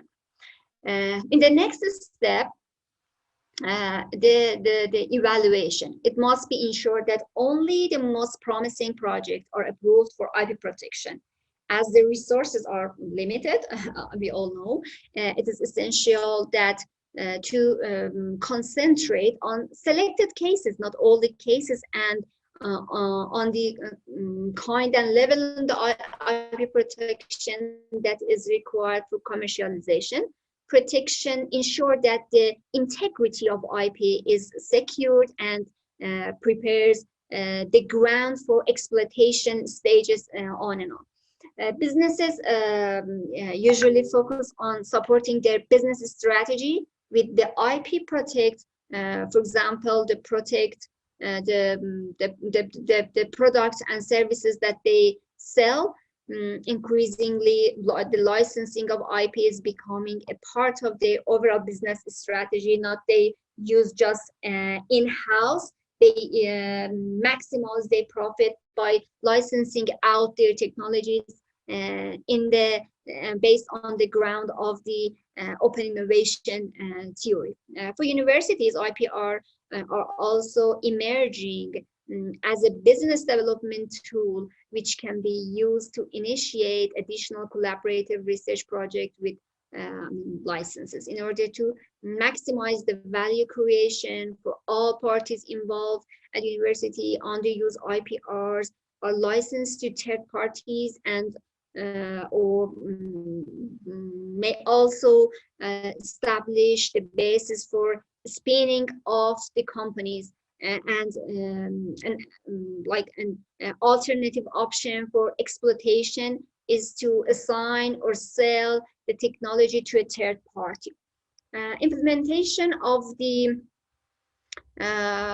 necessary tools, processes, recommendation, and guidelines are required from the outset to ensure the quality, transparency, and efficacy of the overall IP management.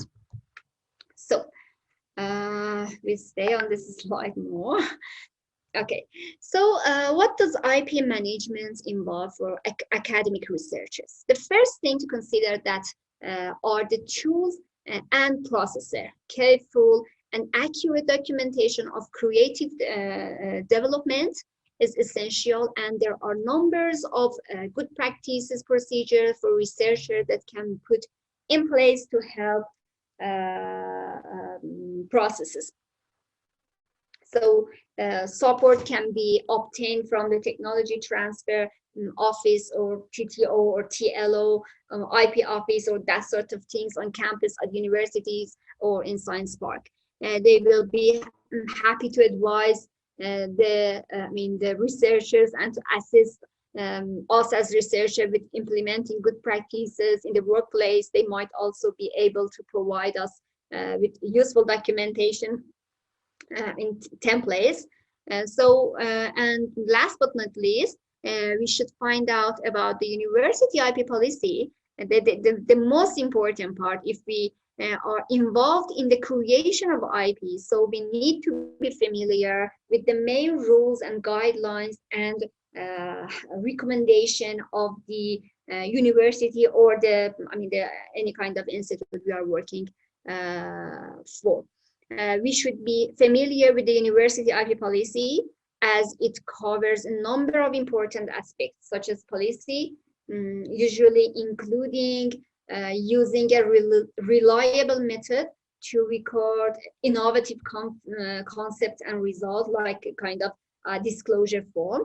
The confidentiality of the result is extremely important. So processes and tools for guarding proprietary information are very necessary. Inventorship and ownership must be carefully evaluated and correctly determined, because sometimes some researchers don't know the difference between inventorship, ownership, and revenue sharing, and not inventors, but maybe universities, even the firms, SMEs don't know what is the difference between ownership and inventorship, so they assign their ownership to the employee, and the employee go out from the firm, and all the intangible assets of the firms go with that person. So in most countries, universities own or can claim ownership of the IP arising from their employees' work by the rules, but it regards to the national IP rules of each country. For example, in Iran, in the article number 6 of the IP law, all the IP rights belong to the employer. Also, students, on the other hand, who don't have a contractual relationship with the university, most often own their IP they create, and in this way we have to differentiate between the thesis of a student at university and the other projects and research they do at university. In this regard, they are like the other researcher at universities. So the publication of the research result is important for both the achievement of the knowledge as well as for the individual career progression. But where IP is concerned, we must exercise caution, and we should ensure that the protection for the IP is in place before it is published, and the IP office or TTO or that sort of office, I don't know, any institute maybe have its own name, they have to check this part. Processes for capturing and evaluating IP is very important. All creation with a potential impact on society should be reported to the TTO on a standard form. We call it, for example, disclosure form for review and evaluation. And mostly there will be a kind of IP committee in big companies or universities to, the review and decide that if they want to protect it or not. We also need to be aware of the right of collaborating partners and to ensure that these are not overlooked when determining inventorship and ownership. And finally, in this part, under the university IP policy, the revenue generated in the course of the commercialization or split in a defined ratio between the university administration to start new R&D project or funding in any kind of the activities by the universities or any kind of the fair, and the research unit that the inventors work in that unit, and for the inventor themselves if they want to go for travel and enjoy and what they want to do with their their revenue they gain. So in the terms of the tools and process, when managing IP arising from a research program or piece of creative work, the focus must be on the ability to keep it confidential.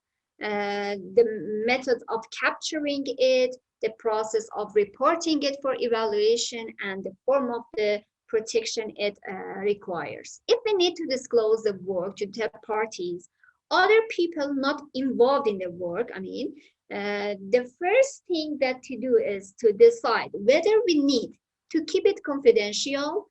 If so, ask the recipient to sign an NDA, non-disclosure agreement, or confidentiality agreements.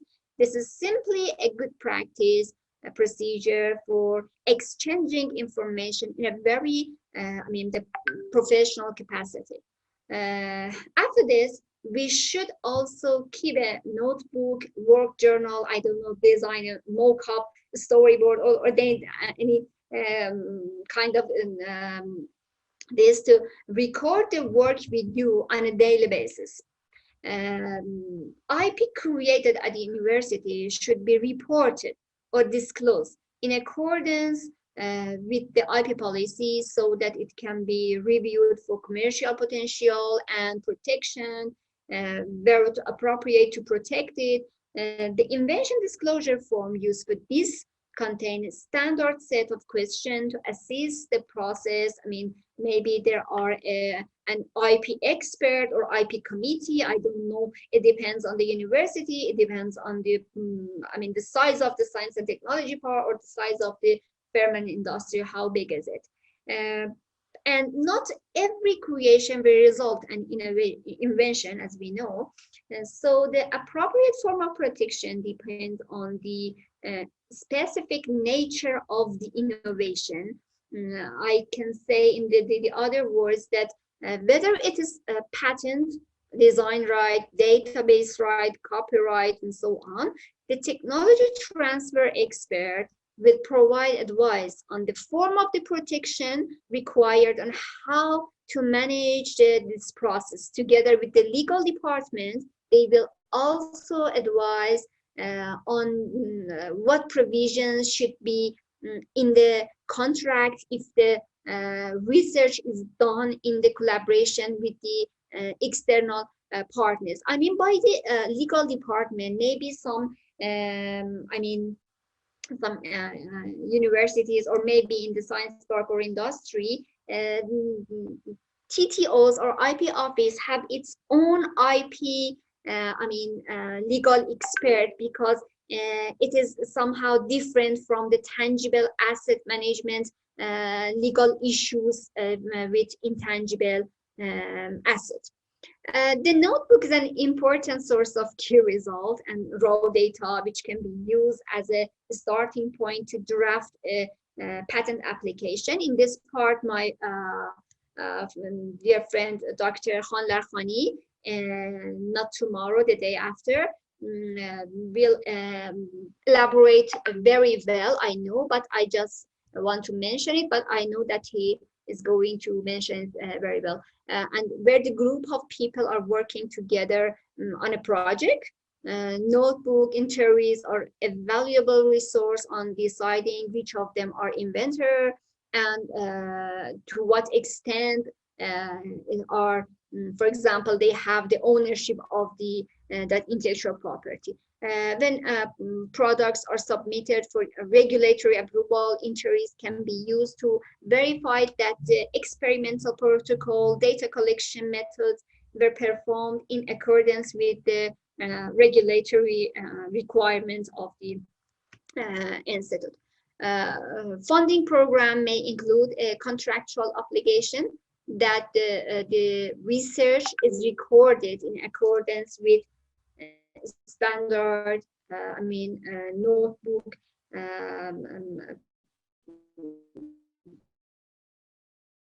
procedure maybe. Sorry. And the associated know-how, the licensee will expect to have access to a record of original research results and relevant experiments. It's a technology consists of not only just patents, a know-how that is a complementary part of this technology, and it is kind of a portfolio of technology. The initial value of most early stages university spin-outs can be found in the intellectual asset. So in that way, notebooks can play a significant role in verifying companies' assets. Inventors and purchaser will therefore seek assurance that they have they are available and have been properly maintained. So we are, the flame is okay. About the invention disclosure form. As we have already seen in the last slide, any IP created at university should be reported to a technology transfer office or IP office. To do this, we should use an invention disclosure form, which contains a fairly standard set of questions, as I mentioned. The commercial relevance of the invention is most important and also the most difficult question, as it will not make any sense to patent an invention if there is no potential for value creation in the market or no. So the form will ask specific questions that will help to evaluate this invention is claiming to be a patent. So the patentability of the invention will also be assessed, as my friend Fatima very well mentioned about this. So inventorship on a patent is a legal requirement. So it is very important to determine who the inventors are. Ownership of patent will stem form of inventorship.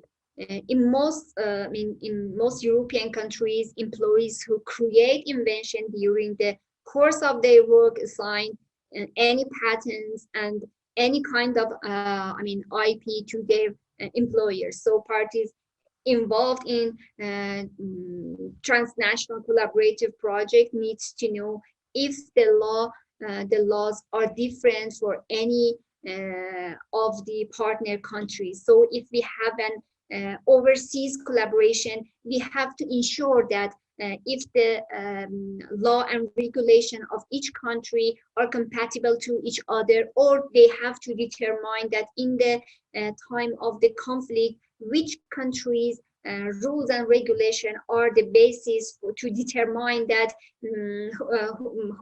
who is right.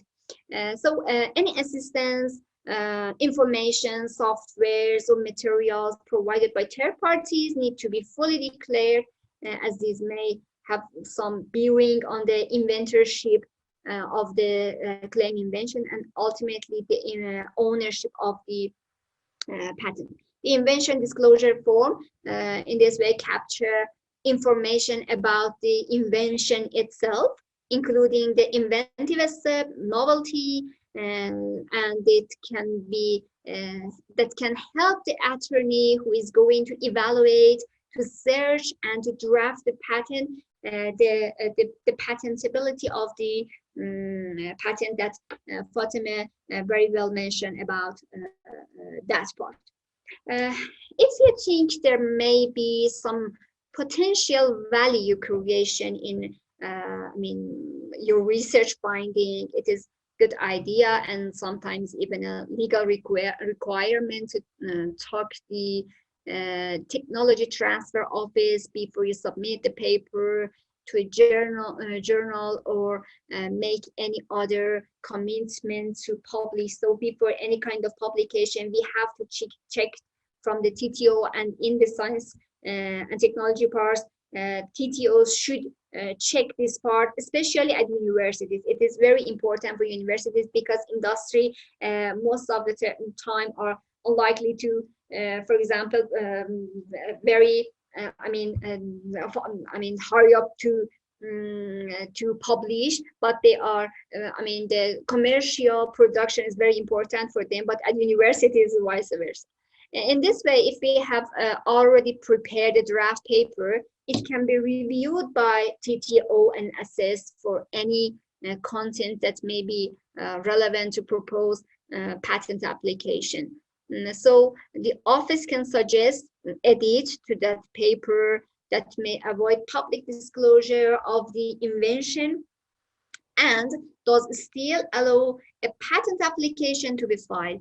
Best practices, of course, is to file a patent application prior to making any form of publication. By publication, I mean that, for example, if we go to an exhibition or we release some information in our website, or we have even a short talk an oral speech in a conference. Before we exchange any critical information with third parties that can be, in the public domain, such as companies or other researchers groups, we should always ask the recipient of the information that to sign NDA, as I mentioned. So without this, the patentability of any invention relating to the information being discussed or disclosed might be seriously affected and be in the risk. So we should be particularly cautious about if we suspect that the recipients are working on a similar invention. For example, we are going to negotiate with a competent, or we are going to transfer technology and we are going to collaborate with other company, as they will be the contamination of the information once it has been disclosed. So in this regard, it may also be better to avoid receiving information from them also, or anyone else working on a similar invention. If we plan to exchange materials for research purpose, it is best to sign a material transfer agreement at first, MTA. This allows me to control the use of our material.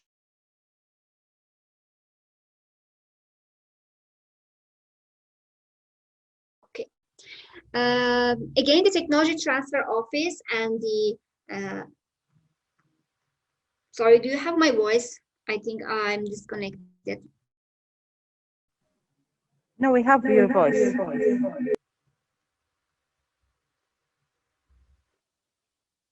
Okay, because thank you. I'm saying about yes, TTO. The Technology Transfer Office and the legal department can advise on this and any precautions that should be taken by the the inventor.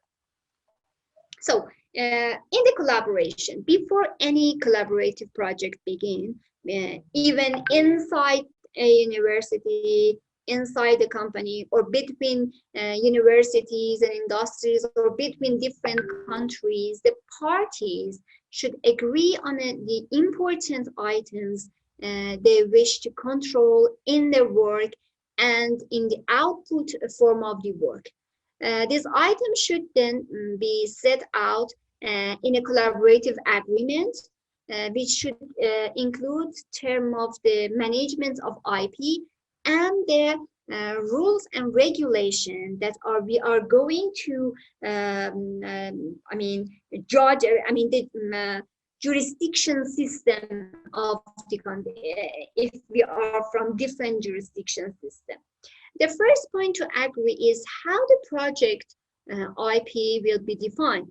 There will be different forms of IP associated with the project: background, foreground, sidegrounds, joint IP and improvements, and parties need to ensure that each has been clearly defined in written form, not just by negotiating. It has been written down in the contract form. The size of the project will determine whether one person or a committee is appointed to manage the IP by the different parties. Maybe they agree on one person, or they have their own representative and they have a kind of committee. This will include recording, reporting, evaluation, protection, and commercialization action. So the agreement must also contain provision for ownership of invention and access right to the project IP, as well as right to use IP for further research for commercialization of IP. This is very important. Not using just this IP, but further research and commercialization is very important. We have to define this part. And for example, if I license out my technology to other company, if the other company makes some kind of improvement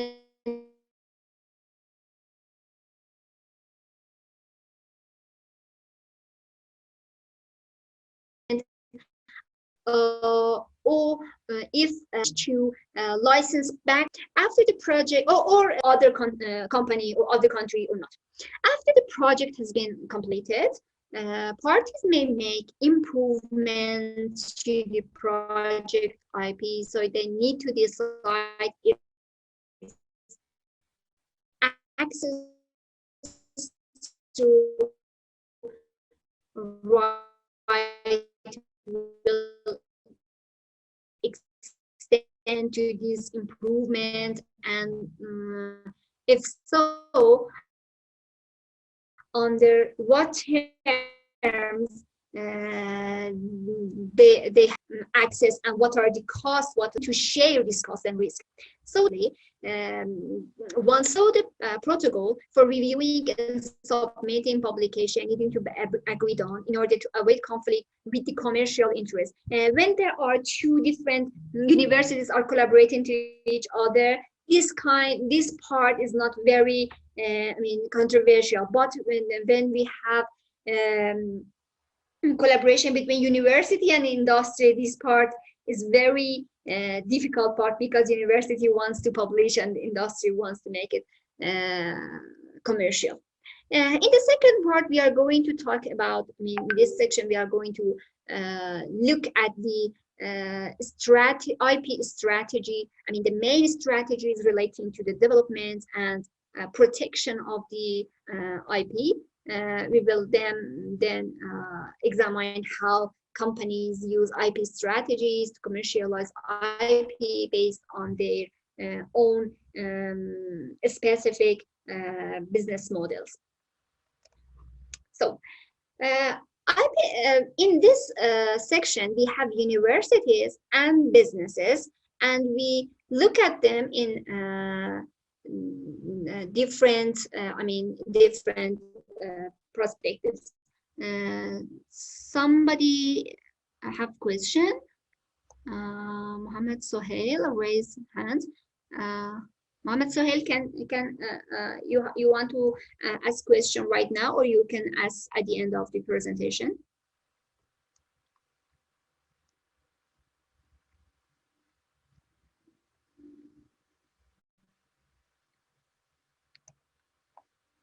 I'm sorry, do you hear me? I mean, please keep the questions till the end of the session. Okay. Can Okay. type it in the chat because we can't give the microphone to any participant. Okay, okay. And because I'm sharing my screen, I can't see the participant, the chats they are writing.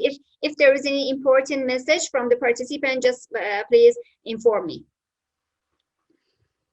And this we will give time for Q&A at the end of the session. You can check the messages then and answer any questions. Okay, thank you. In this way, universities and businesses are fundamentally different type of organization with completely different set of activities and objectives, which affect their approaches to IP strategy, so they have the different strategies. Universities are clearly focused on teaching, learning, furthering knowledge to the fundamental and applied research, and disseminating knowledge to benefit communities and society. So they have no production or sale activities, and in this sense they are not the main users of IP. Actually, the universities are going to exploit their IPs right now in different generation of universities, but basically the mindset of the university is kind of educating and research, teaching, and the students, they have students and graduate students and scholars. The more commercially relevant part of this knowledge dissemination activities, which relates to the creation and commercialization of the university IP, involve the transfer of knowledge via technology transfer to business community. Businesses, meanwhile, tend to concentrate on developing, manufacturing, or selling a certain kind of product or service for a specific market, on generating income from commercialization, widely used technology by means of licensing and selling their IP. They can therefore be both users and brokers of their own IP in this way. So IP is vital to both universities and businesses in this view, and it plays a part in helping them achieve their mission or business goal. The business goal of the university and business goal of the businesses. So whatever overall businesses strategy they each develop, and a well-defined IP strategy will be an integral part of the whole strategy of the company. So what are the different IP strategy approaches in this way? IP strategy may be viewed from two perspectives. In one, the focus is on the process of developing IP and deciding on the appropriate protection strategy. For earlier stages IPs, like in the universities, this is where most of the universities' activities lie, and where it usually focuses on the decisions and strategy. Businesses that are active in the research and development program also have an interest in determining the appropriate strategy for the company on this front. The second focus is directed at all the functions and objectives relating to the commercial application of the IP for creating competitive advantages of it, and the commercial world determine the specific IP strategy required to engage in the particular business sector or market, and this is very much focused on optimizing IP for a specific business use and objective.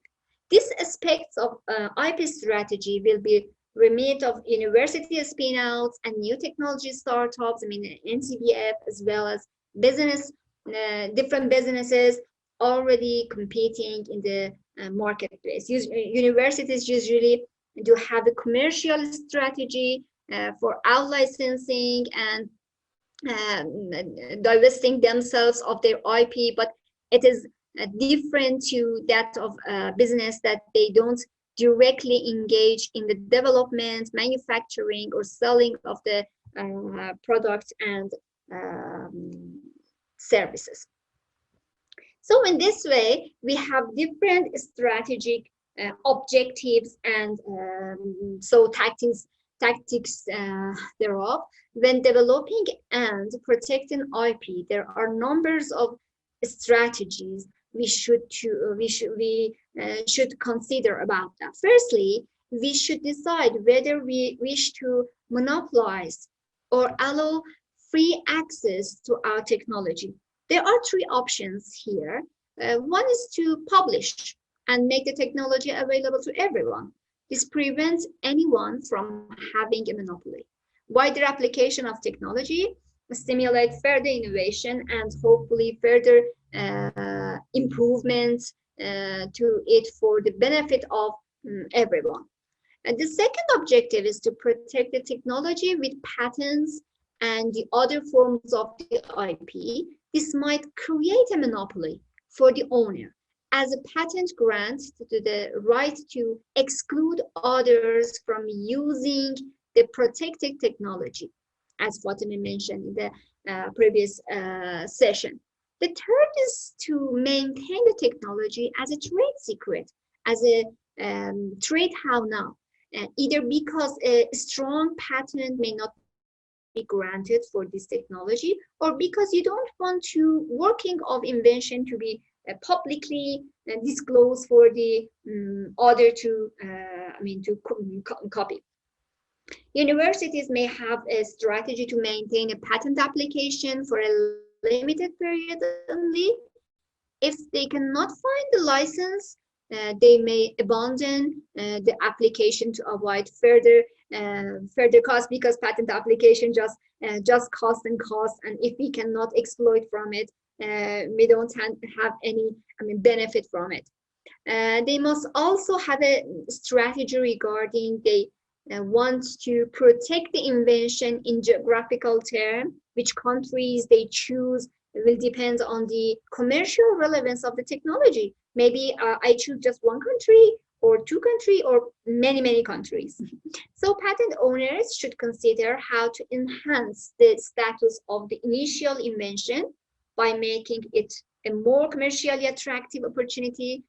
This could, for example, carrying out additional research to development, further application of technology, or technologies that complement it, and a strategy to create a valuable IP portfolio that ring fences to the product and services in the field of commercial interest, and that may also include other valuable forms of the protection. So for creating a competitive advantage, any company wanting to create a kind of monopoly need a good overview of the IP landscape in the technological field and market where it is active. It needs to know what IP competitors have and what is being developed. It needs also the professional expertise and advice on whether its own products and technologies are free from infringement and have the freedom to operate or not. A typical IP strategy should also include processes for enforcing the company's IP, such as monitoring competitors' activities and notify infringers of its IP status. Methods for resolving infringement dispute could include mediation, arbitration, and licensing, and that so on. And a business that uses patent portfolio as a competitive tool can prevent competitors from gaining the upper hand, and this is a defensive strategy because we have different strategy. In this way, we have defensive strategy that the business can apply together with a cross-licensing strategy to mitigate the risk of infringement. It involves offering competitors license to the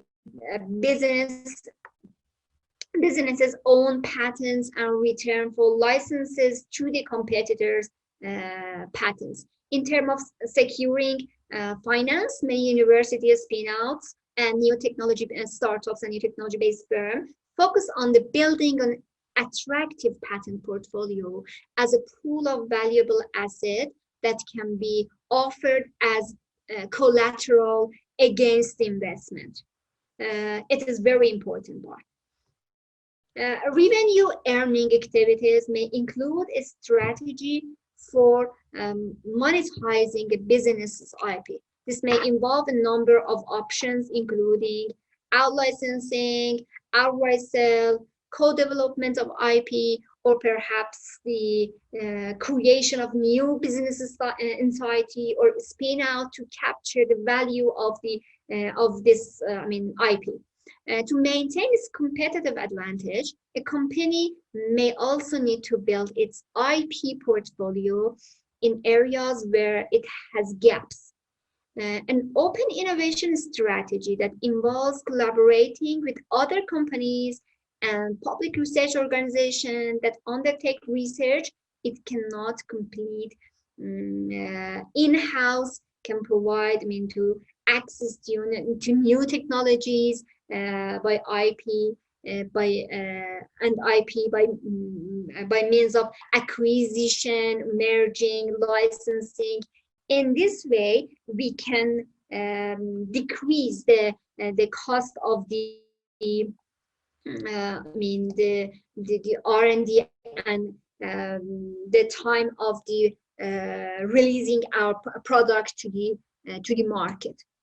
And entrepreneurship is conceived with the diversity of profitable opportunities and the exploitation of profitable opportunities. So in this regard, firms that encourage entrepreneurship are risk takers, commitment to innovations, proactive in creating opportunity rather than waiting to respond to the opportunity created by the others in the environment. So if we want to understand this process and what is the role of the intellectual property management in this regard, if we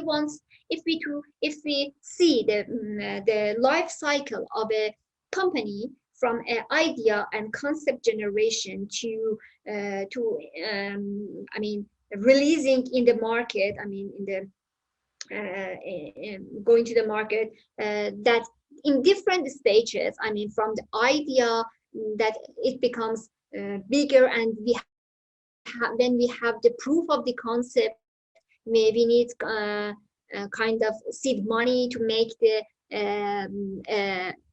the official legal entity, and we take some employees, and we take some monies, funding in the stage of the startups, and the expansion to the the high growth and multiple cycle. And in this way, in different stages, we need each stages have its own requirements. For example, in the concept and idea, in the first part of the business, we need a business plan, we need a prototype, we need project management skills, and so on and so on. And as we go forward in this seed stage, with the corporate and financing, training, they need employees, business development, startups require business development, maybe merger and acquisition, and so on.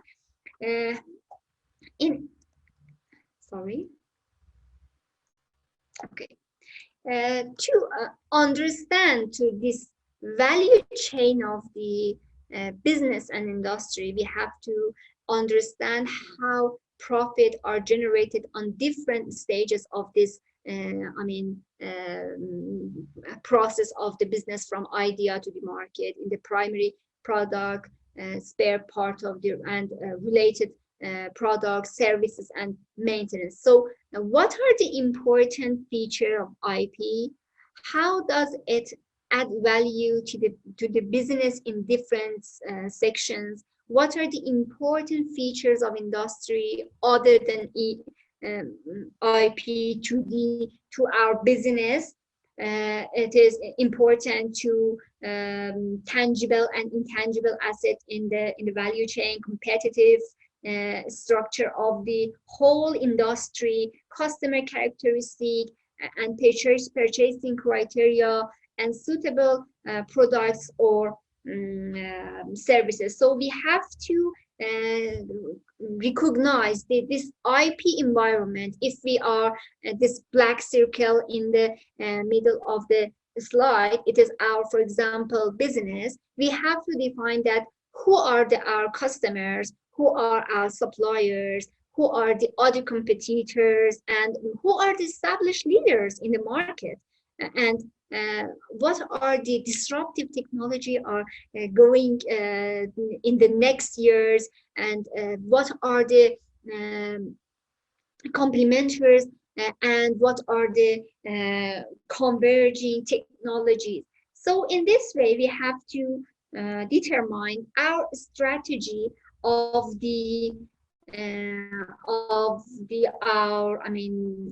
firms, the innovation strategy of our firms, and it is not a separate strategy. It is in the inside the strategy of the corporate, and this strategy of the corporate are inside the long-term vision of the strategy. On this way, value creation, how to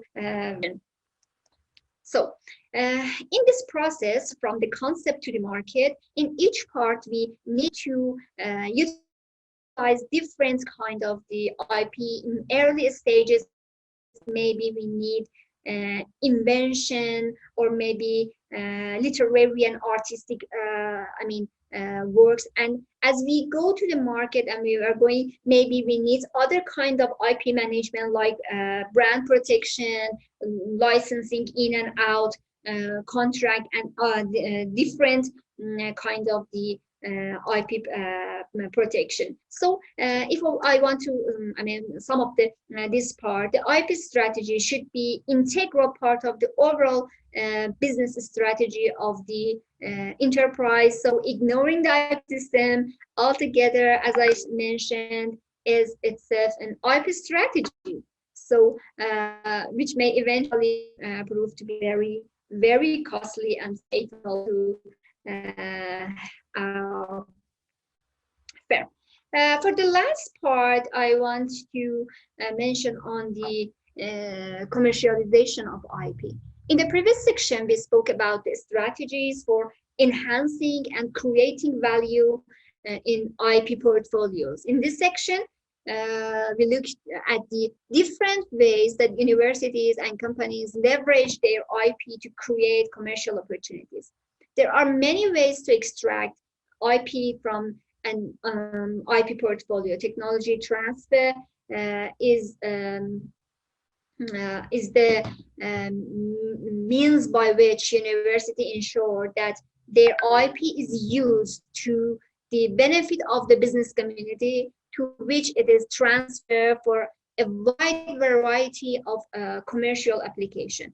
Companies may use their IP to support their own product development and manufacturing activities as their primary objectives, or they may also have a strategy to generate additional revenue from it.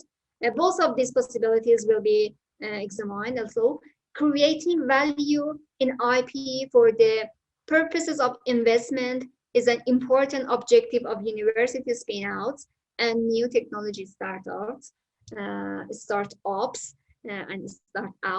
And the section will conclude in this topic. Licensing is a common approach onto commercialization IP, and this legal concept will explain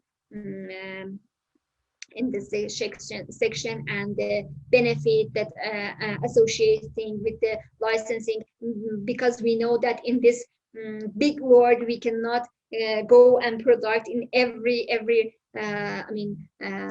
region. So the technology transfer in the university sector, as well as in the other publicly funded research organization, new findings and advances in knowledge are disclosed for public access publications by people and in the form of artifacts and standard methods for disseminating conference presentation, where information is made freely available for all to use, and in the form of the university's graduate who go on to work in the business. Investigation at the universities also give rise to a variety of artifacts that are then made available for public and or for commercial use. Collaboration between large groups of researchers at a different organization allows a critical mass of skill and resources to advance complex and fast evolving technologies. Such projects are typically funded by governments and partners involved. For example, in many of them are SMEs can negotiate access to the resulting IP and use it for commercial purpose. Contract research is a form of collaboration where the universities conduct a defined piece of research on behalf of a company. Often a lump sum fee is paid for the transfer of the result, technology and IP to that company. To the company that received the technology. Licensing, which is the main activity of many universities, enable commercially relevant IP to the transfer to be transferred out to the business community. It will explain later in the next slide. In another option, university may wish to retain ownership of particular piece of IP, for example, when they have a key technology for university that it is the priority of their research areas, and may offer to sell or assign ownership of it to a company for a for example for lump sum payment. In the view of the universities, in this, as you see in this slide, the process involved in the IP management, and as you can see, the exploitation options played a central role. The process begins after R&D with the disclosure of an invention. Then a full evaluation is carried out of the technology, the potential for strong IP and the commercial opportunities. If the evaluation is positive, an application for the appropriate form of IP protection is filed, maybe patents or industrial design, and on and on. Before the technology can be promoted to the business community, it may sometimes be necessary to carry out some refinement, for example, to construct a prototype, especially in the field of, for example, health, pharmaceutical, and biotechnology. At each stage in this cycle, it is necessary to reaffirm that the commercial relevance before proceeding further. Eventually, the TTO will make the initial contact with the partners and commence negotiation for transfer of the technology to them.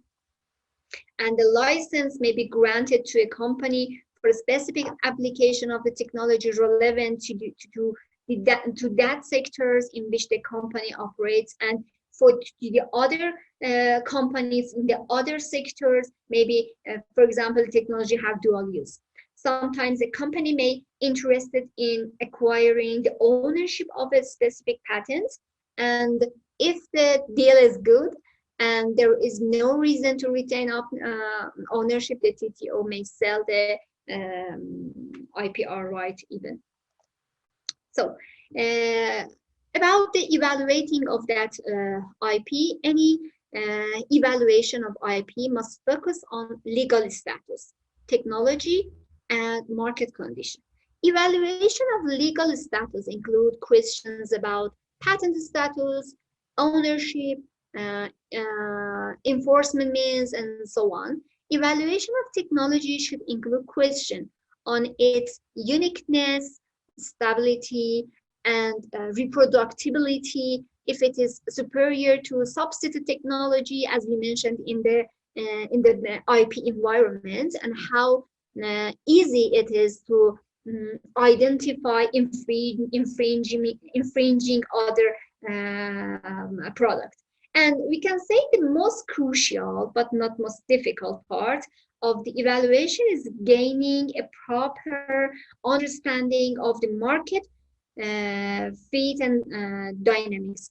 To be answered here may include, for example, what are the commercial opportunity, what are the marketing option, is freedom to operate easily achievable, or how big are the margins, turnovers, and market growth rate.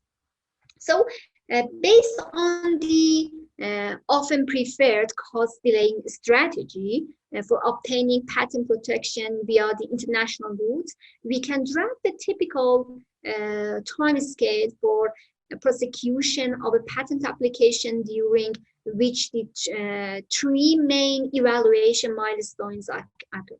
The first is the priority filing. The second is the start of the internationalization, and the third is the start of the nationalization. I mean, the national phase of the protection. If an IP owner decide to go to the next milestone and consequently invest the money required, because it's going big and big, for the patent attorney and patent office filing fee, he or she need to evaluate the technology within the respect to alternative option for the allocation of his or her resources. I mean, by resources, I mean the time and money and other kinds of the resources. I mean, maybe the physical resources or human resources, to the most promising technologies. At each stage of the evaluation of the technology, the same basic question are asked. Most, of them, but we have to, the answer should be provide increasingly more advanced information. We have to provide more information when we go through these stages, go on and on, which will enable the IP owner to make a better informed investment decision if she or he continue or not. Although the questions are basically always the same, the answers are not. And the interpretation of the answer need to relate to specific commercial context. For example, product development based on new technology for fast evolving ICT market typically needs to be an advanced stage to gain approval for further investment. On the other hand, decision on the products being developed for the pharmaceutical market are influenced by much different set of factors, including life cycle, margins, and regulatory requirements. They would therefore normally have much longer lead-in time. A proposal for a pharmaceutical business spin-out may obtain financing for the clinical trial several years in advance of the market launch for example, developed drug. So how the business exploit IP? In this slide, we illustrate the ways of which companies use their IP to support their main business case. This includes the internal strategies protecting products, processes, and services application that are core to the business, and with the university, external strategy covering other possibilities for extracting value from the IP. The main business case is usually based on the selling product, processes, and services. And additional components involve partnership in the form of the supply or manufacturing agreement or merger and acquisition deals. As with universities, another possibility is licensing. Here, a company may create new revenue earning opportunity by offering licenses for a specific application of its technology to the companies it is not competing with it. Then we come to spin-outs.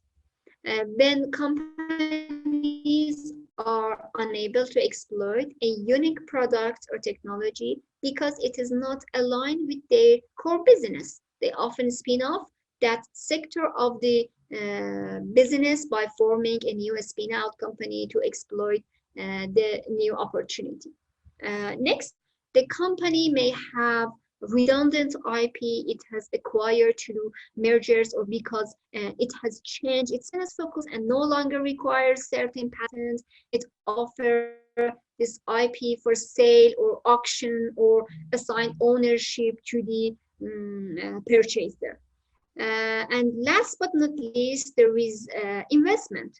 In the section of the IP strategy, I mentioned how a set of valuable IP asset can be used as collateral to raise investment from a range of sources such as private investor, business angels, venture capitals, companies, and financial institute.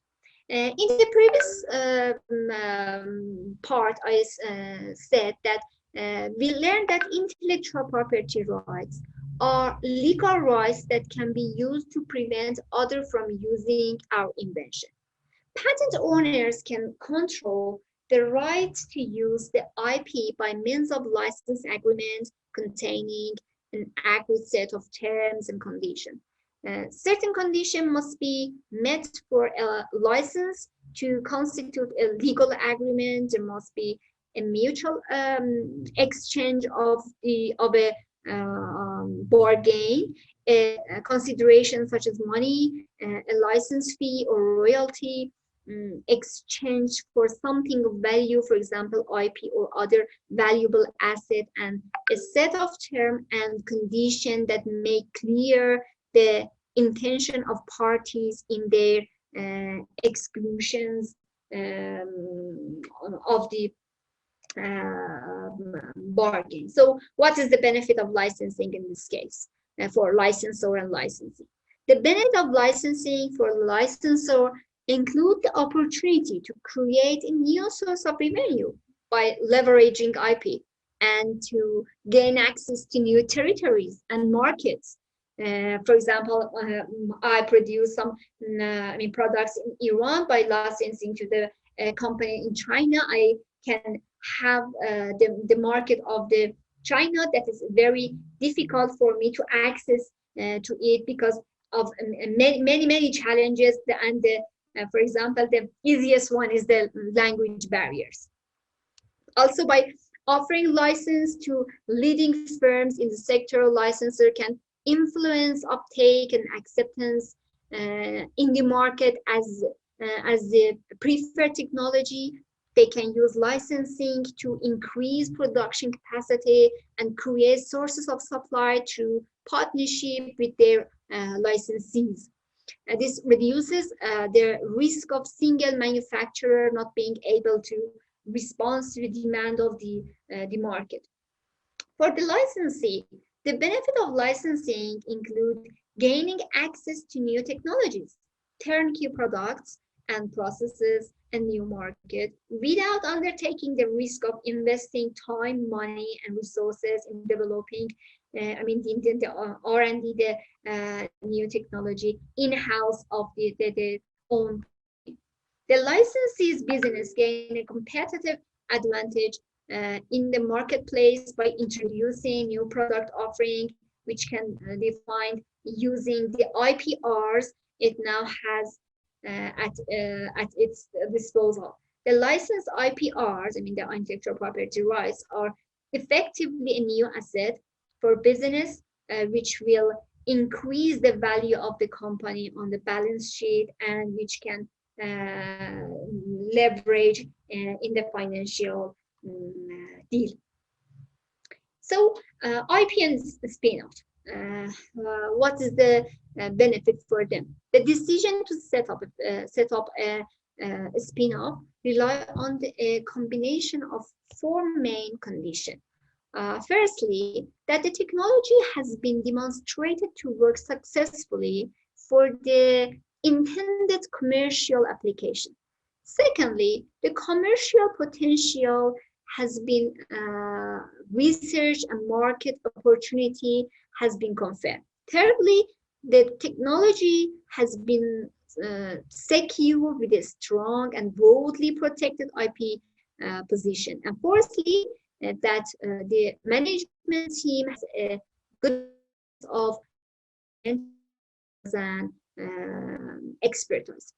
So generally speaking, new companies like positive cash flow and require a seed investment. So the IP and the team will be the only asset they have to leverage finance. So it is a very important element in influencing the decision to form a startup. Investor needs to be sure that assets that underpin a company's technology and form its foundation are validly protected.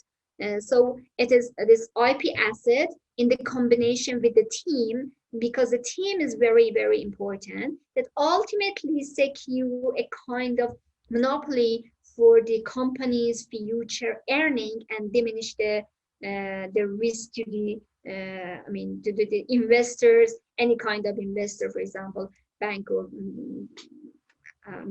angels or VC.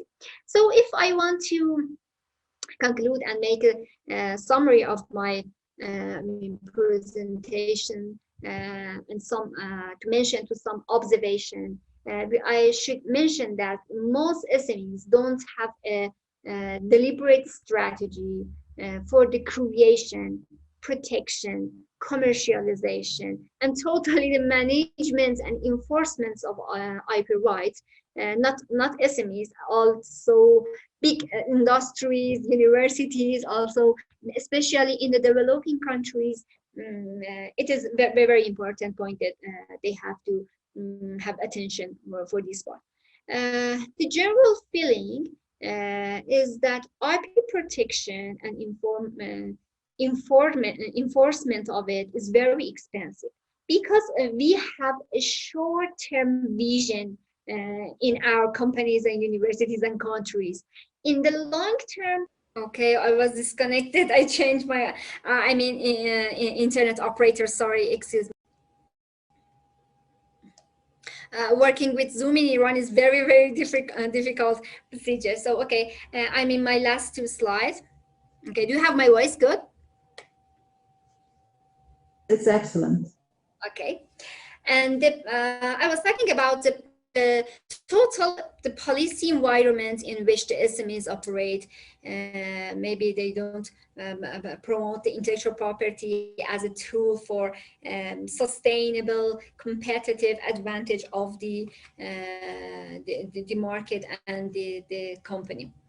And IP assets are very important business assets which need to be harnessed, deployed, and managed effectively to attain and sustain competitive advantage. SMEs in developing countries especially need to embrace and leverage on creativity and innovation in order to gain and grow their market share, not only inside the country, but in the scale of the international level. The development of skills and competence to manage intellectual property assets and to leverage on the influence has become mandatory for sustainable competitiveness, because maybe we start when we start and I mean SME, we have a very good technology, we have a good market, but if we cannot keep the market with I mean continuous innovation and making an IP portfolio for our business, we lose the market gradually. So my presentation have finished. I'm here for questions. Okay, just I have to check the questions here.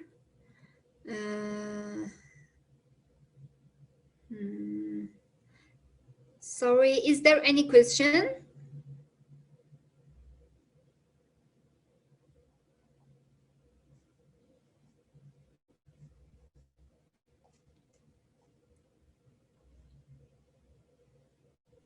Samilu, can you share your screen, please? My screen is not shared. Oh, sorry. Okay. So that you didn't see my last slide. My screen is shared right now. It's fine now.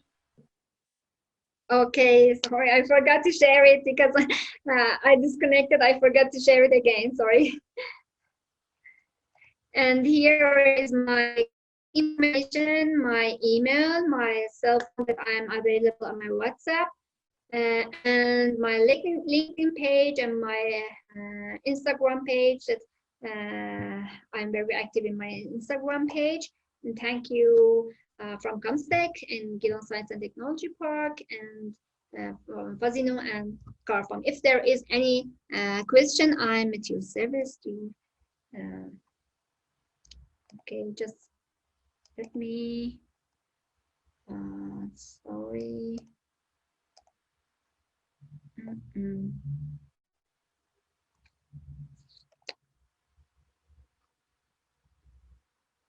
Stop sharing. Okay.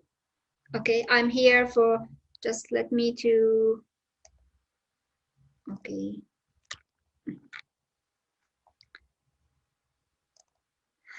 Is there any, hi Mitra, from your experience, how best it is to license, from your experience, how best it is to license the patent that have multiple owner. By the way, I'm Nurullahi from Malaysia. Okay, very good.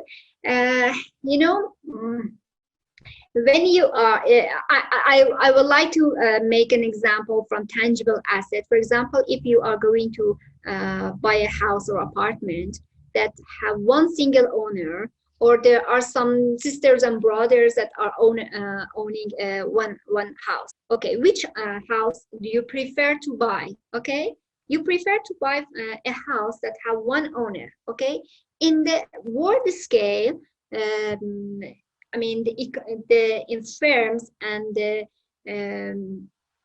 companies wish to be in trade and transaction in a asset, even tangible or intangible asset that has one owner. So multiple owner is not very good, especially if they are, for example, not legal entities. There are individual people, because making them, making coherent an agreement between them, maybe somebody don't sign the agreement, they have some conflict in the share. So the solution for this in the world, especially in the scale of the universities, decide that they have the ownership of the university, and they solve this problem, I mean challenge, by the revenue sharing, not by the ownership.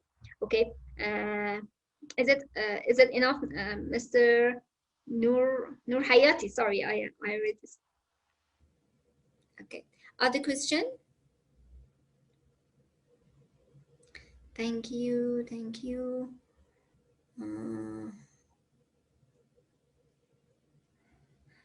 I see no more question. If anybody wants to have a question, if you can raise your hand.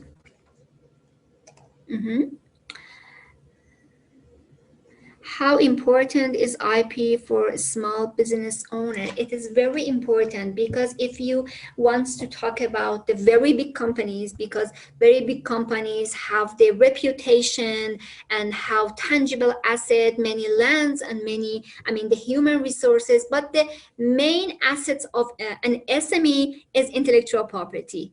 The intellectual asset include intellectual property and the human resource, the human capital are also their intellectual assets. So it is very important. If, for example, in a sector, for example, in food industry, in pharmaceutical industry, or any kind of industry, when I want to go to the international market, maybe I cannot be a very, the main player of the game in the international market, because, for example, in the chemical products, there is Sigma, there is Merck, and I'm an SME. Nobody, buy my chemical product, but I can buy the intellectual property, be in the chain of the big supplier in the world. For example, I can make contract with Merck, with Sigma, to be in the supplier chain of it, just by the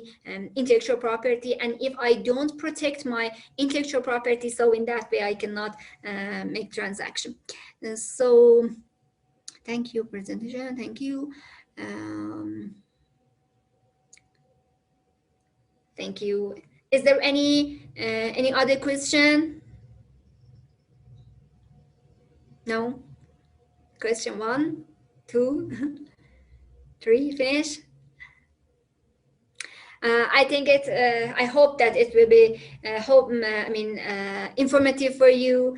Sorry if I speak very fast or maybe slow, and sorry for disconnecting my camera because of the quality of the internet. I think it's better to make it off to have my voice better. Sorry. Thank you so much, Ms. Aminlou, and I hope the participants have enjoyed and learned from your experience, and we hope to have you again in the future. Thank you so much. Thank you very much. Thank you. Have a nice day. Bye.